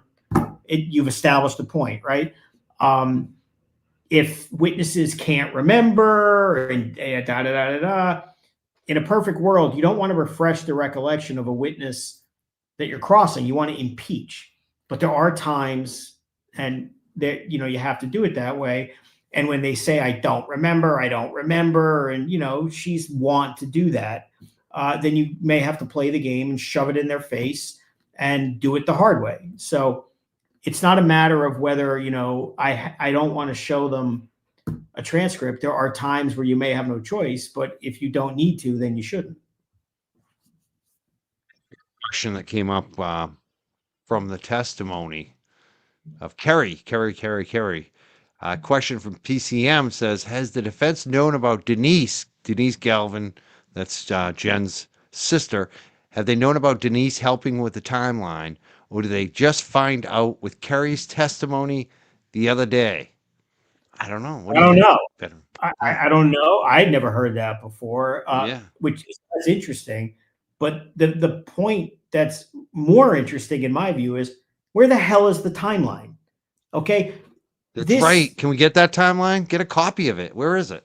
Critical document that has statements of two key prosecution witnesses, including one who tried to use it as a crutch to say, I didn't lie to the grand jury. I just, you know, misunderstood and looked at my timeline. You know, Jen didn't tell me, the timeline did. I mean, that's a hell of a way to describe it. But the larger point is this. The timeline has statements of at least two important witnesses, okay? They created it early in the case. The idea that that timeline did not enter the possession, custody, or control of either the state police or the DA's office way back when is, I would say, highly unlikely, okay? And if it was in their possession, custody, or control, and it constitutes statements of McCabe and Roberts, then you're talking about another egregious high-level discovery violation. I mean, of really important evidence. And it's not the possession, it's the custody or control. I mean, if Lally saw it and said, what are you looking at? And they say, oh, these are our notes that we prepared to remember. Guess what? He can't just go like this and say, it's not in my possession. It's not. It's clearly within his custody or control. Control being, can I see that? Because I have to disclose it to the defense. So unless this is another piece of evidence like the Sally Port that Lally, Buchanan, Proctor, government, anyone in government didn't have in their possession, custody, or control, how the hell that thing never was disclosed to the defense is one of these mystifying mysteries of this case, which is an underrated thing, because that is supposed to contain the thoughts, impressions, and recollections of two key witnesses shortly after the crime happened. But here's what's interesting, and this is really important. They prepare that, later in the day of the 29th when they're huddling together, okay?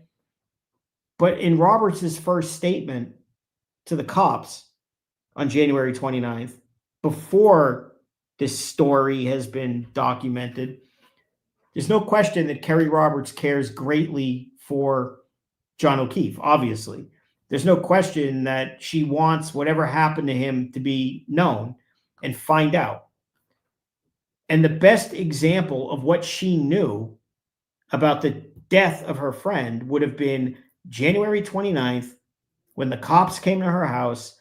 The information was most fresh in her mind, and she had nothing to say about broken taillights or admissions of hitting him or anything. And she was even questioned, is there anything else you remember or want to tell us? And she said, no. Only after huddling up with McCabe and all of this, here comes the broken taillight, here comes the Remembered. Yeah. Yeah. What the hell is the story with the timeline and what's in it? Apparently, we're never to know because it didn't get turned over to the defense, which is almost certainly another egregious discovery violation. Can they ask for it now? Can they say we want that timeline? Yes. Can they even ask Jen McCabe? Do you have that copy of the timeline? I wouldn't be asking Jen McCabe. I'd be asking Hank Brennan. Hank Brennan, yeah. Now, I would ask Jen McCabe and Kerry Roberts too, and they'll say, I don't know.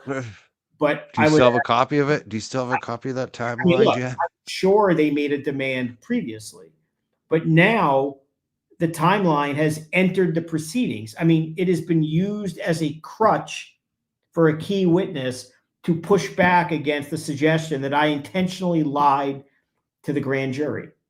It's kind of important. Okay. And another witness is kind of important. And I'd be asking both of them, what did you do with it? Who did you show it to? But I'd also be, look, I like to write letters and make discovery demands. I would be making a demand to the DA. Where is this? What do you know about this? And the answer can possibly be, I don't know.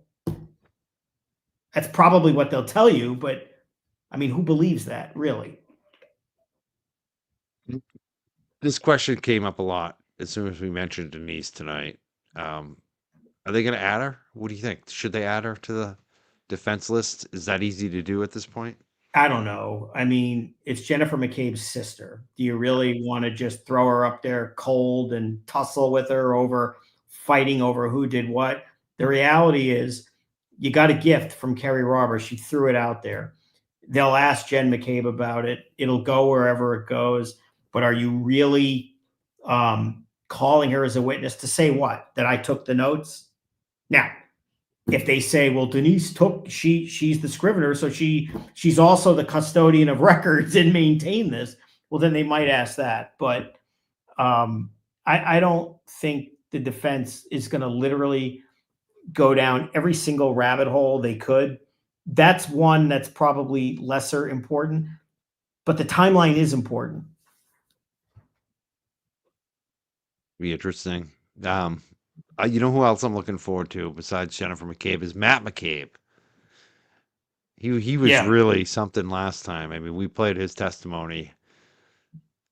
The guy didn't go into the house. How do you go at him? Because he seems like he's an easy mark too. What do you think on him? I think one of the ways you'd go at him is you'll notice that the husband and wife, their story is highly synchronized, too synchronized to me and perhaps others. So you would certainly, monitor that. He's another one who says, I saw what was going on outside, the car creeping up.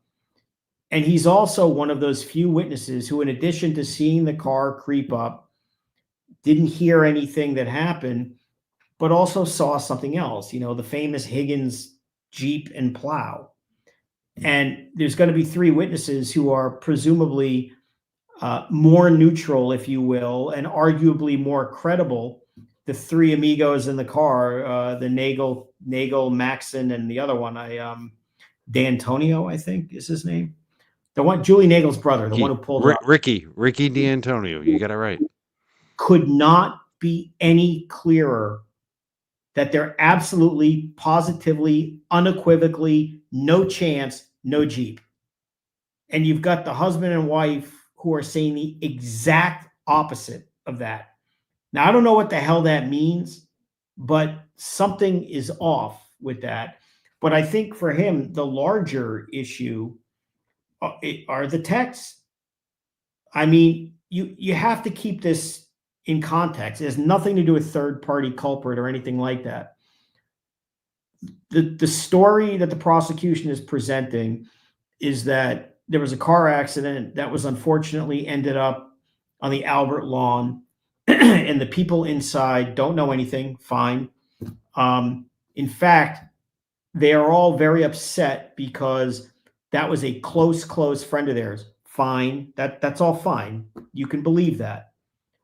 The question becomes their conduct in the early morning hours is anything but consistent with people who just had the misfortune of finding their friend dead on a lawn. Okay. You would expect their communications to be, I can't believe what happened. This is horrible. This is, oh my God, what do we do? What happened? I'm so upset.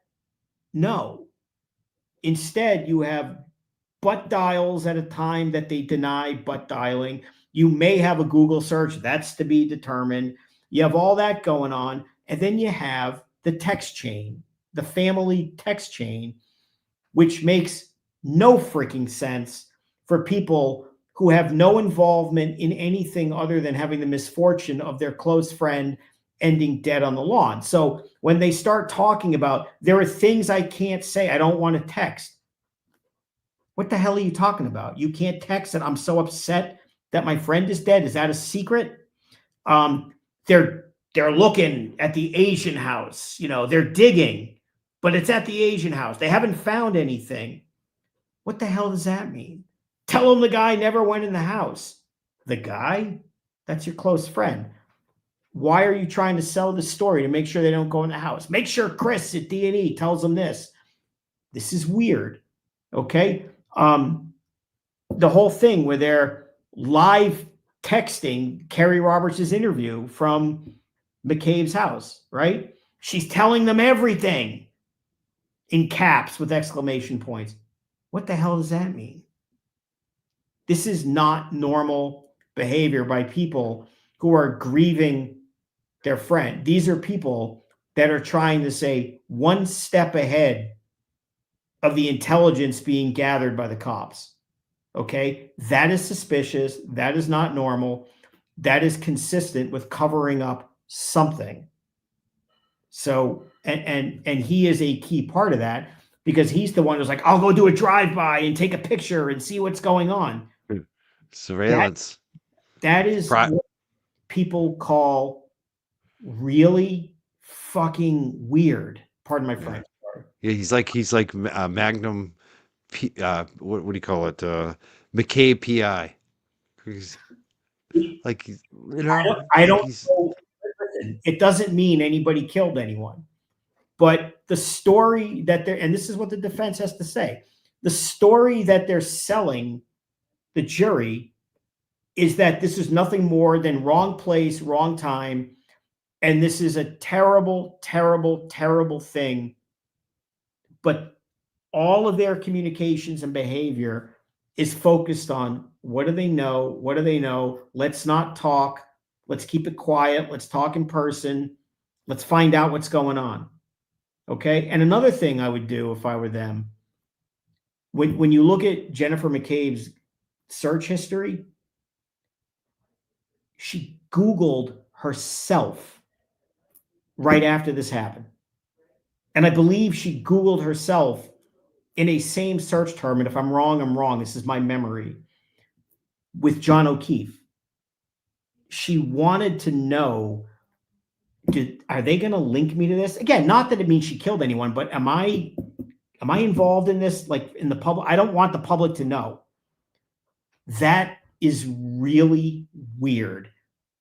That one of the first things you're worried about when your close friend has died is to Google yourself and the deceased friend and make sure, holy crap, I hope I don't get linked to this.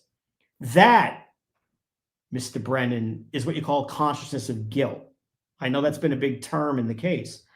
That kind of stuff is consciousness of guilt. Now, guilt of what?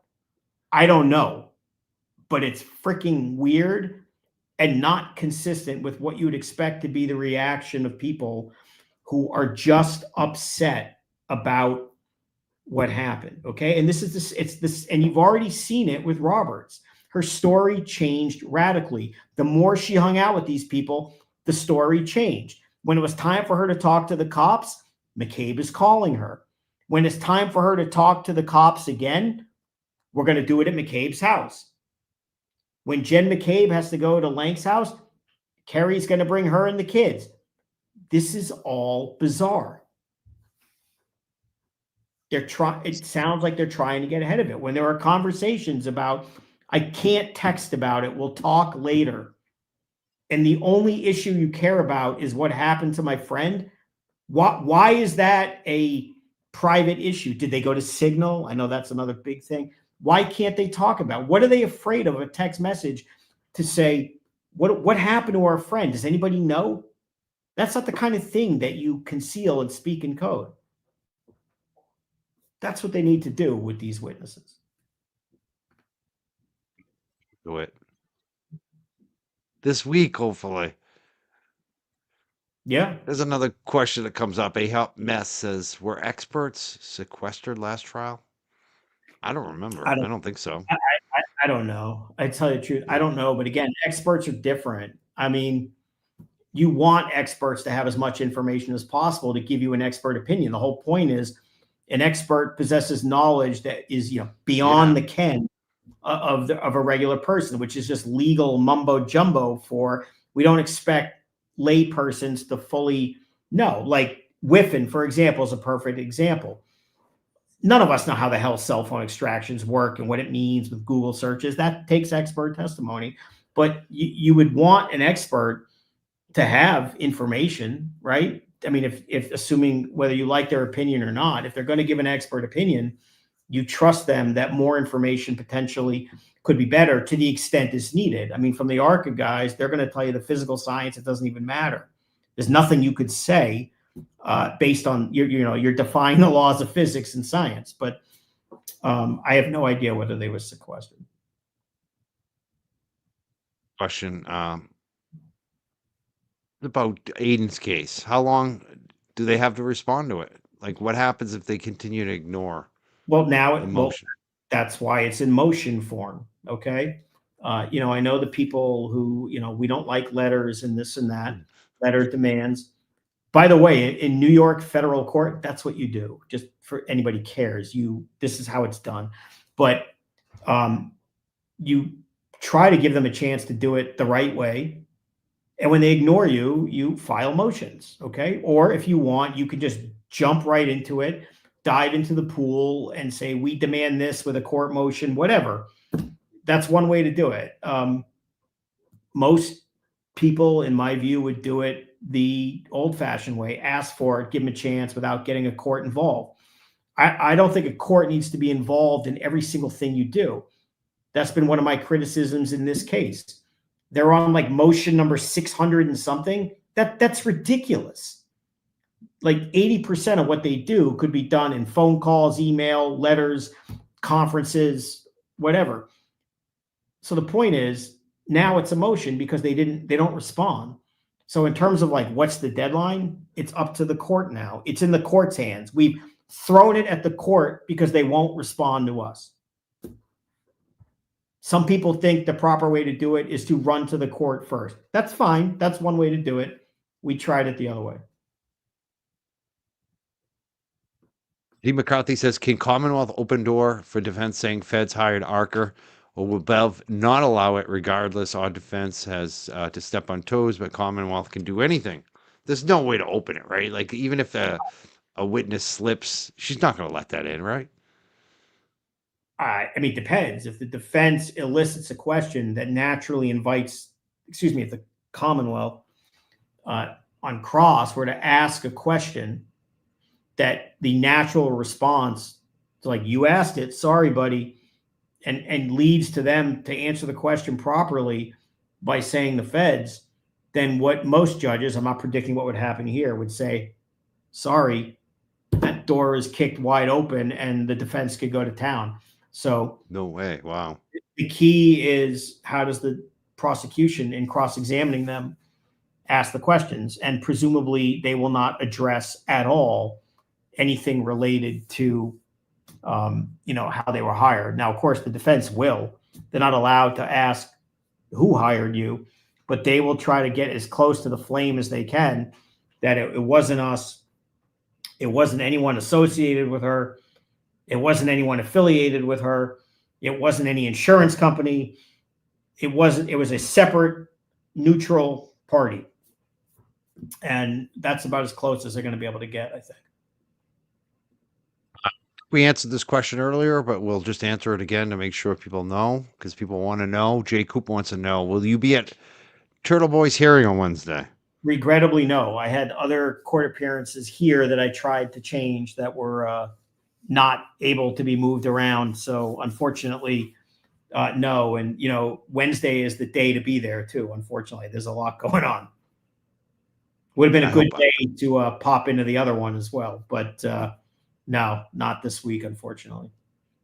You know what time is that, at 9 a.m. or like 11 a.m. or is it early morning? Do you know? I think our appearance is in the afternoon. I think Afternoon. Okay. Well, I'm checking. 2 o'clock. I hope we can. 2 o'clock. Okay. 2 o'clock, but Tim's going to have to fly solo again and carry the weight. Sorry, Tim. Yeah.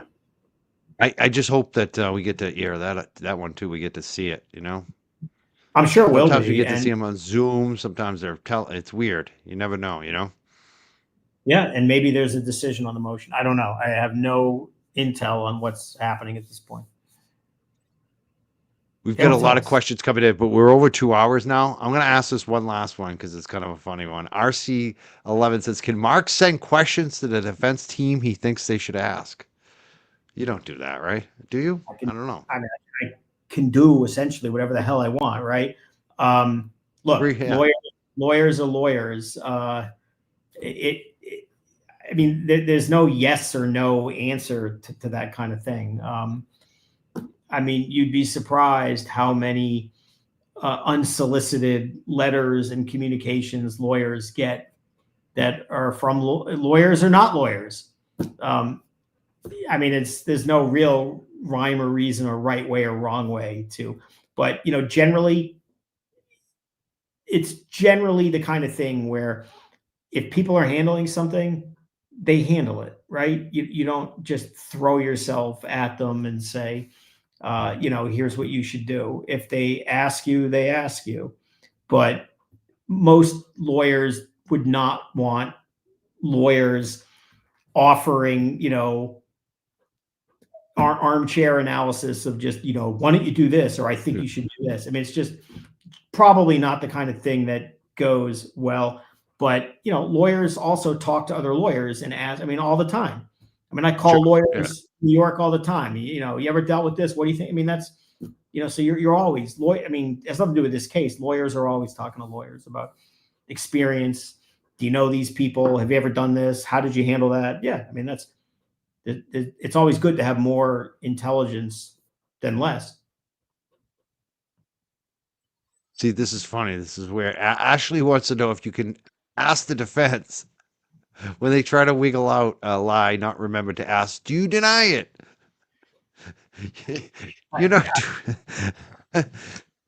Look, this is funny stuff. Everyone has their own style. And what's very interesting about these four, they all have their own style. They're not, if you read a transcript of cross-examinations of the four of them and you took their names out, and again, reading a transcript, not watching a video, you would know exactly what's happening. Do you know what I'm saying? You would know That's definitely Alan. That's definitely David. That's definitely Bob. That's definitely Liza. You would know. So everyone has, their own thing. And, the advantage they have is they have many lawyers breaking this up, into various parts. It would be nice to have another one to break it up with. Didn't work out, but they've got that where the prosecution is. I mean, with one exception, apparently from last week. I mean, Brennan is like that famous picture of Atlas, right? He's just like holding up the whole world on his shoulders, and you have to wonder if at some point he's going to get squished. It's just going to fall on him. I mean, it's a huge disadvantage for just to be one guy taking on all of this and not being able to distribute like the defense. So that that's just it's also it's more collegial, and it's you're talking about lawyers sharing ideas. Well, that happens within a team too, right? You have very good lawyers. You're going to workshop ideas, strategies, and I think what you'll also find is that the the lawyers who are confident in what they're doing in a team like that are going to be more open to soliciting opinion or what you think, as opposed to say, well, you're doing your thing, I'm doing my thing. It's just an interesting thing. But so they're in very good shape with this. They've got a good, cohesive machine operating. Lally said, "Put me in, coach," or if Hank actually said, "Hey, you gonna do some work?" Like I started thinking, like maybe Lally kept hearing Mark Bederow call them two potted plants and was like, "All right, I gotta do some work now." Like, how do you think that went? Like, how I, Lally's done like one little thing. That's it. This whole trial. How do you think that worked out? Like, how does that happen?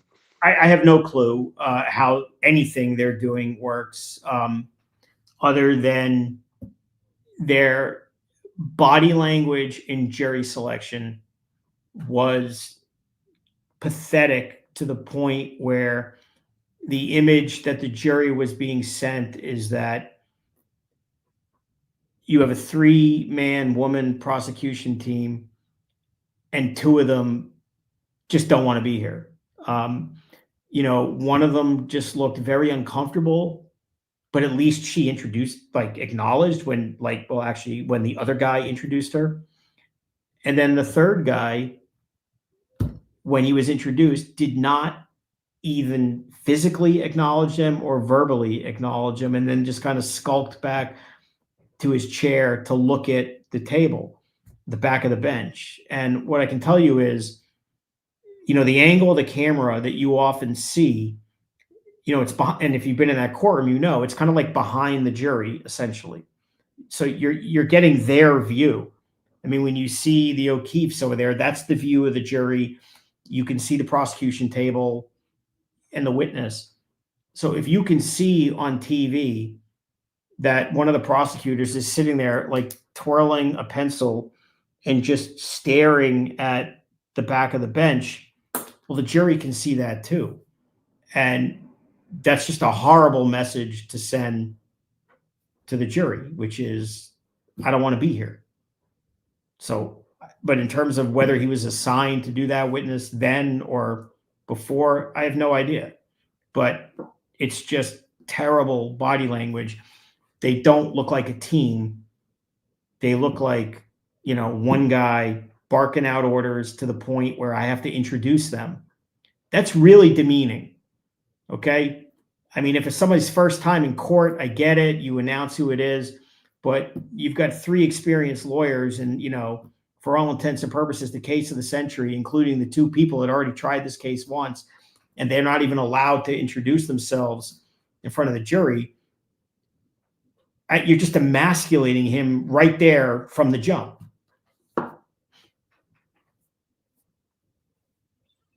This question you may not be able to answer or even know how to answer it. They say, who you think wrote the Rafferty letter, KP or Rafferty? And if KP did, wonder if she had the go ahead for Morrissey. I don't know what we're talking about Yeah, I specifically. know. I'm wondering if they're not talking about the letter that she wrote to Michael Morrissey, Rafferty, but I don't know why KP would write that.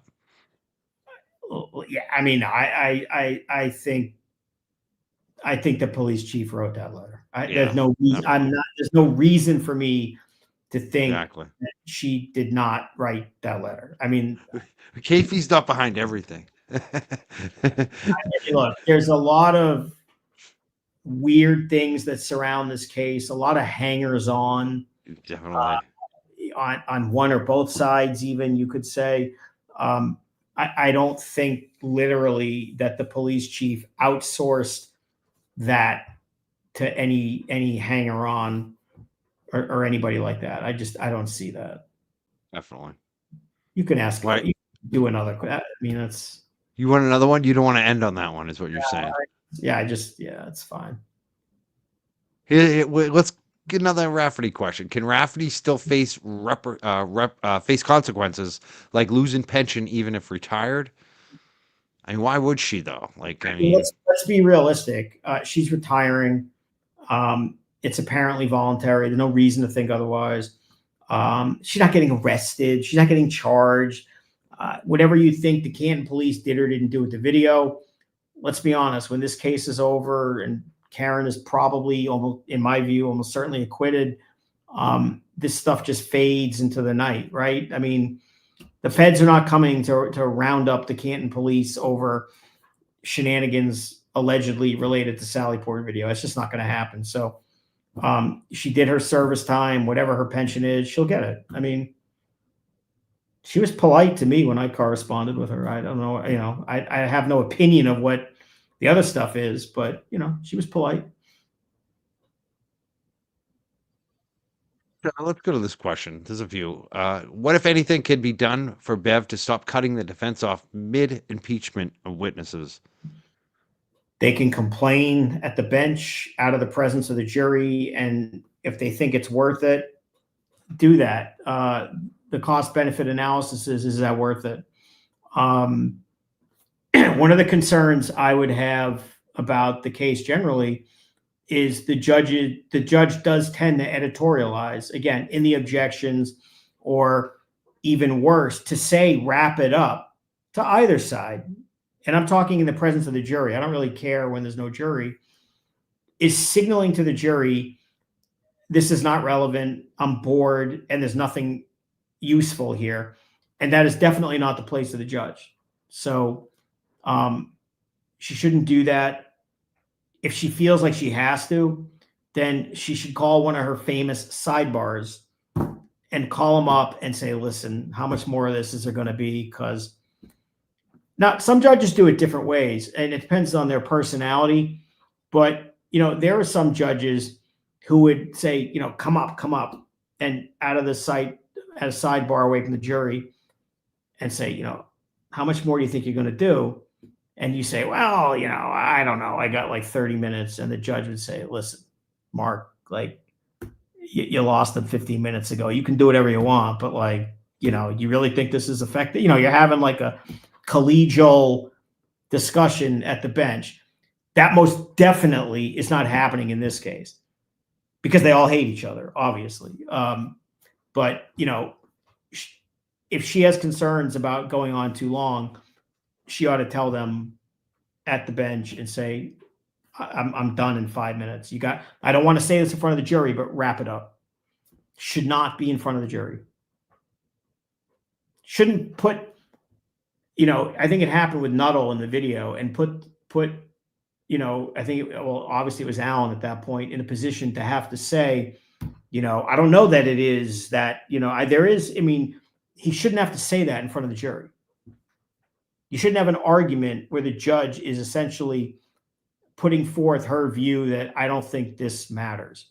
It's not the role of a judge. Not in front of the jury. Right? No editorializing. No editorializing. Now, if you allowed objections to be made in open court without sidebars, and the other party were to stand up, this is what would happen in another quorum, okay? If you're allowed to make objections the normal way.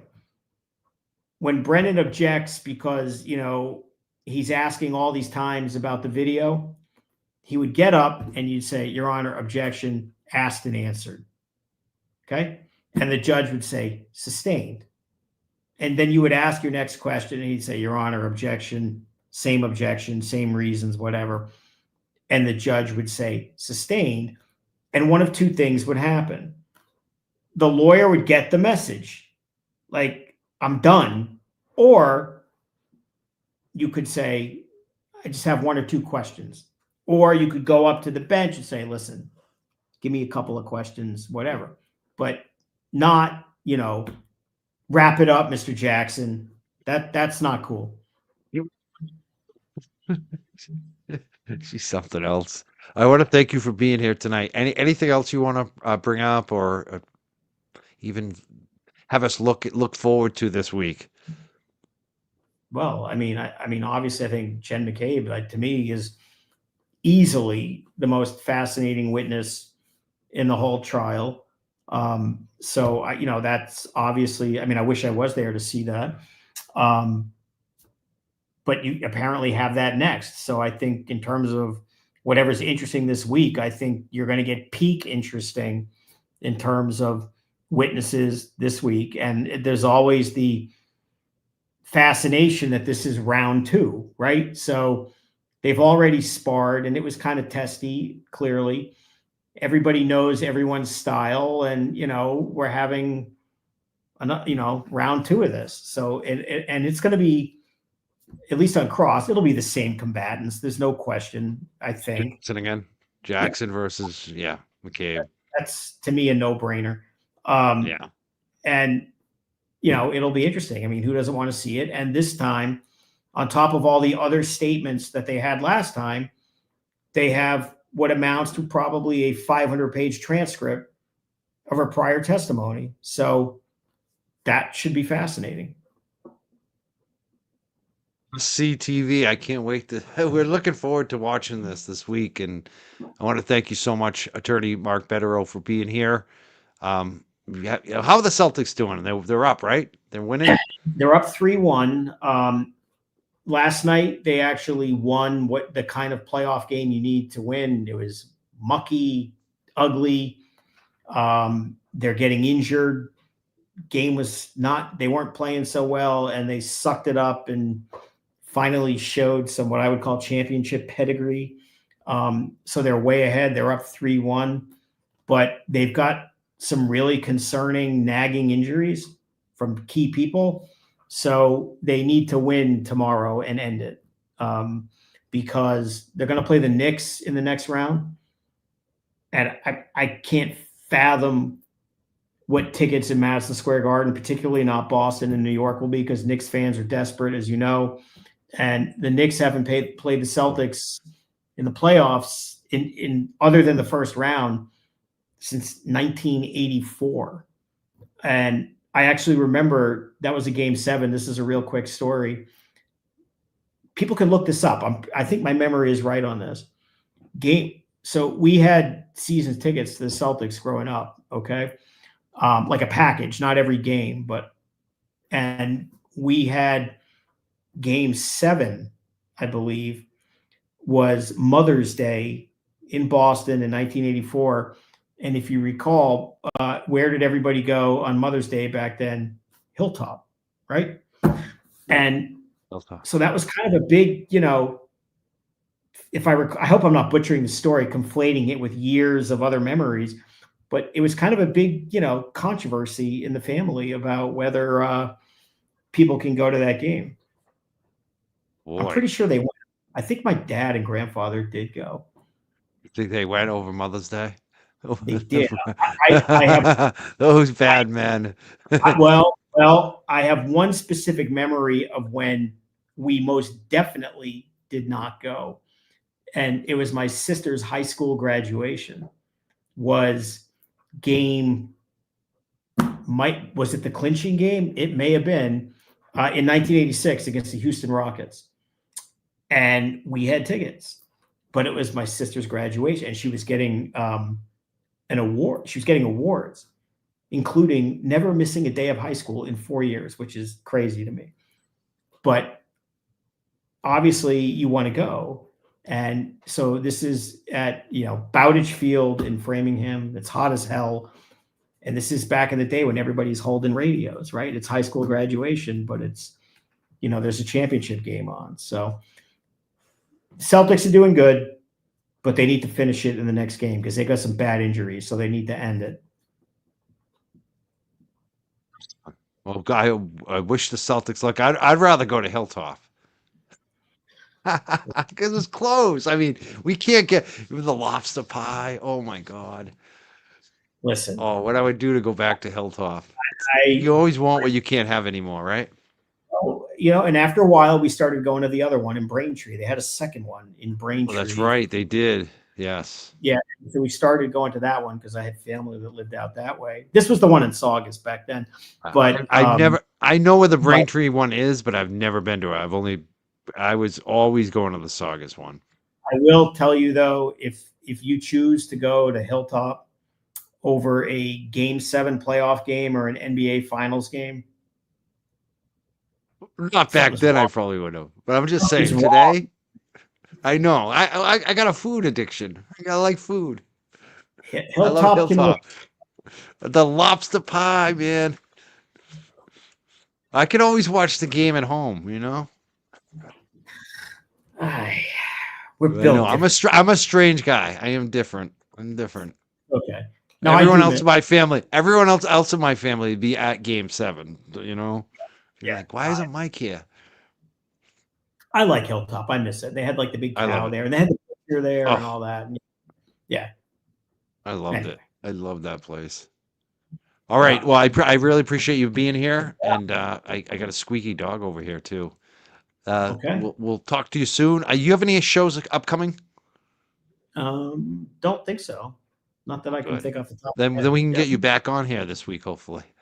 We'll see. You have any nights open between Celtics games, right? Well, certainly no Celtics games, and I thought I was going to be in Boston for the next week or so. So I'll have to reevaluate. But you have, hopefully after tomorrow, the Celtics win, they're going to get, probably, I would imagine, almost a week off or 4 or 5 days. So, but if not, turn into a pumpkin for the Celtics games. So definitely not tomorrow. Yep. Not tomorrow. We'll take tomorrow off. We'll talk later in the week then. Again, I thank you so much for being here tonight, Attorney Mark Bederow. Everyone's so psyched that you came on tonight, and we'll talk to you later this week. All right. Take care. Be good. You too. Go Celtics. Oh, I'm coughing now. I know Turtle Boy's going to be on at 9. We are going to redirect over there to Turtle Boy. I want to thank all the super chats tonight. Dr. Wolf says, love it when you have Mr. Bederow on. This is going to be great. It was great, wasn't it? Dr. Wolf's hand showing Hanky into a locker. Thank you. I also want to thank Chris Draper, who became a YouTube member tonight. LJ, thank you so much. He says, Mike and Mark, you are the medicine I need now after today. Thank you. Thank you so much, LJ. I hope you enjoyed it. Nicole, thank you so much. She said, my favorite drop the mic moment was when Dr. W said the DOJ was actually actively watching 1.0. Best believe they were watching now. In my honest opinion, investigation is ongoing. That was pretty good. TJ sent 50. Thank you so much, TJ. TG, excuse me. You know what? I'm gonna step 1 second. I'll be right back. My dog's squeaking. He wants to go. I let one of them up. He didn't want to go, and the other one does want to go now. So hold on 1 second. I'll be right back.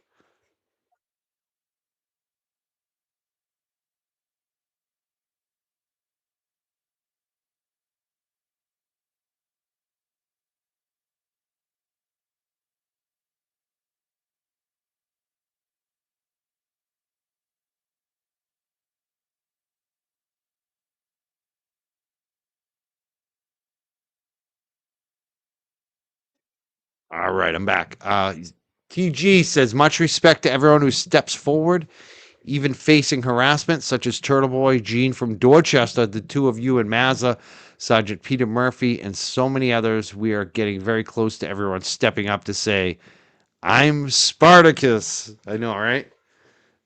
I think Matt, we were trying to get Mazza on tonight. I was hoping he was going to join for a couple minutes, but didn't see him. But he was on the show last night. It's great to see Mazza again. Thank you so much, TG. Josh H says if Celebrate is inaccurate, why is Norfolk DA and Mass State Police still relying on it? I know, right? I don't know. I don't know, Josh. Good question. Yeah, I know, LJ. It does feel like we're in the Twilight Zone. The right flux says question for Mr. Bederow. We're not taking questions anymore for him on the show that are super chats. We always do them at the end now. Brian Jr.'s Frozen Donuts, thank you so much. And Blessed Mom from Texas, thank you so much. Thank you for the super chat tonight. And Siobhan Mahan, she says it was so idiotic when Hank kept asking about Klein and why he didn't testify.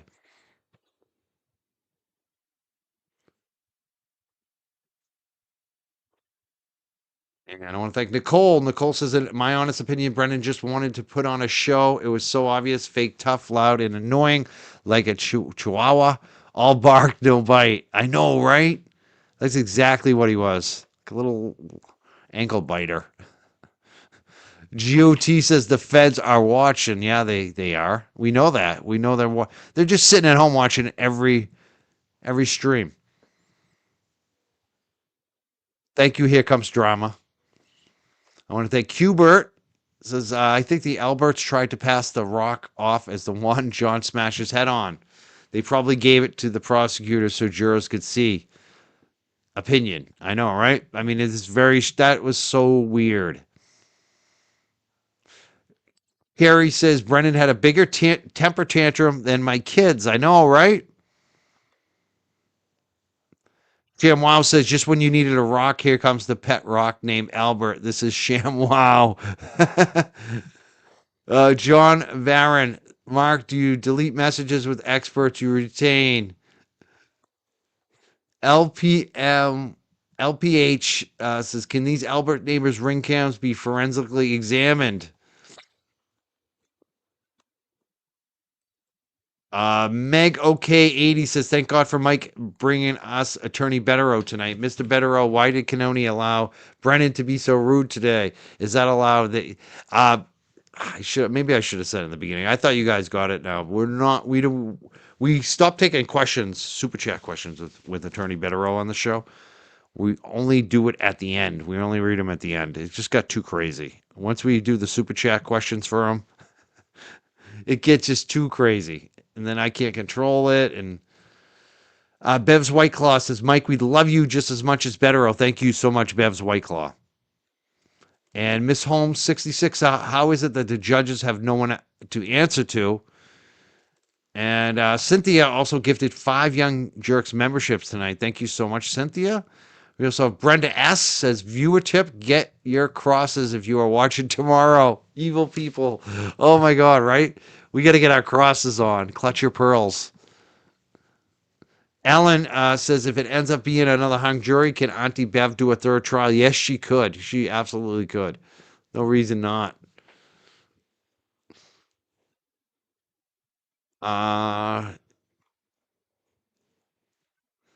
Thank you so much, Sinbad33, for becoming a member. And Amar Avalesi says, happy birthday, Mike. And Gutsy Mr. Bederow.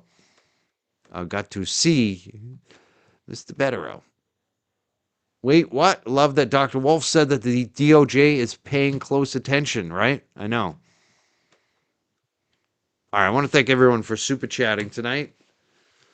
And again, when Attorney Bederow's on, when it gets crazy here, just post your questions in the regular chat.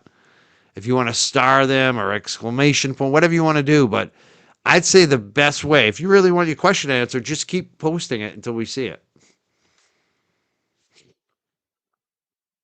I do prefer to do it this way, to read the comments at the end. I think that people just need to get a little more used to it and know that that's the way we're doing it when Attorney Bederow's on. And I think it's better to do that way because otherwise, it just becomes so many super chats, and it just becomes overwhelming for me, and I can't deal with it. And I don't think he can either. And people paying him for questions, it's weird. I just want to check the Venmos and the super chat, the cash apps. I think I might miss some last night too.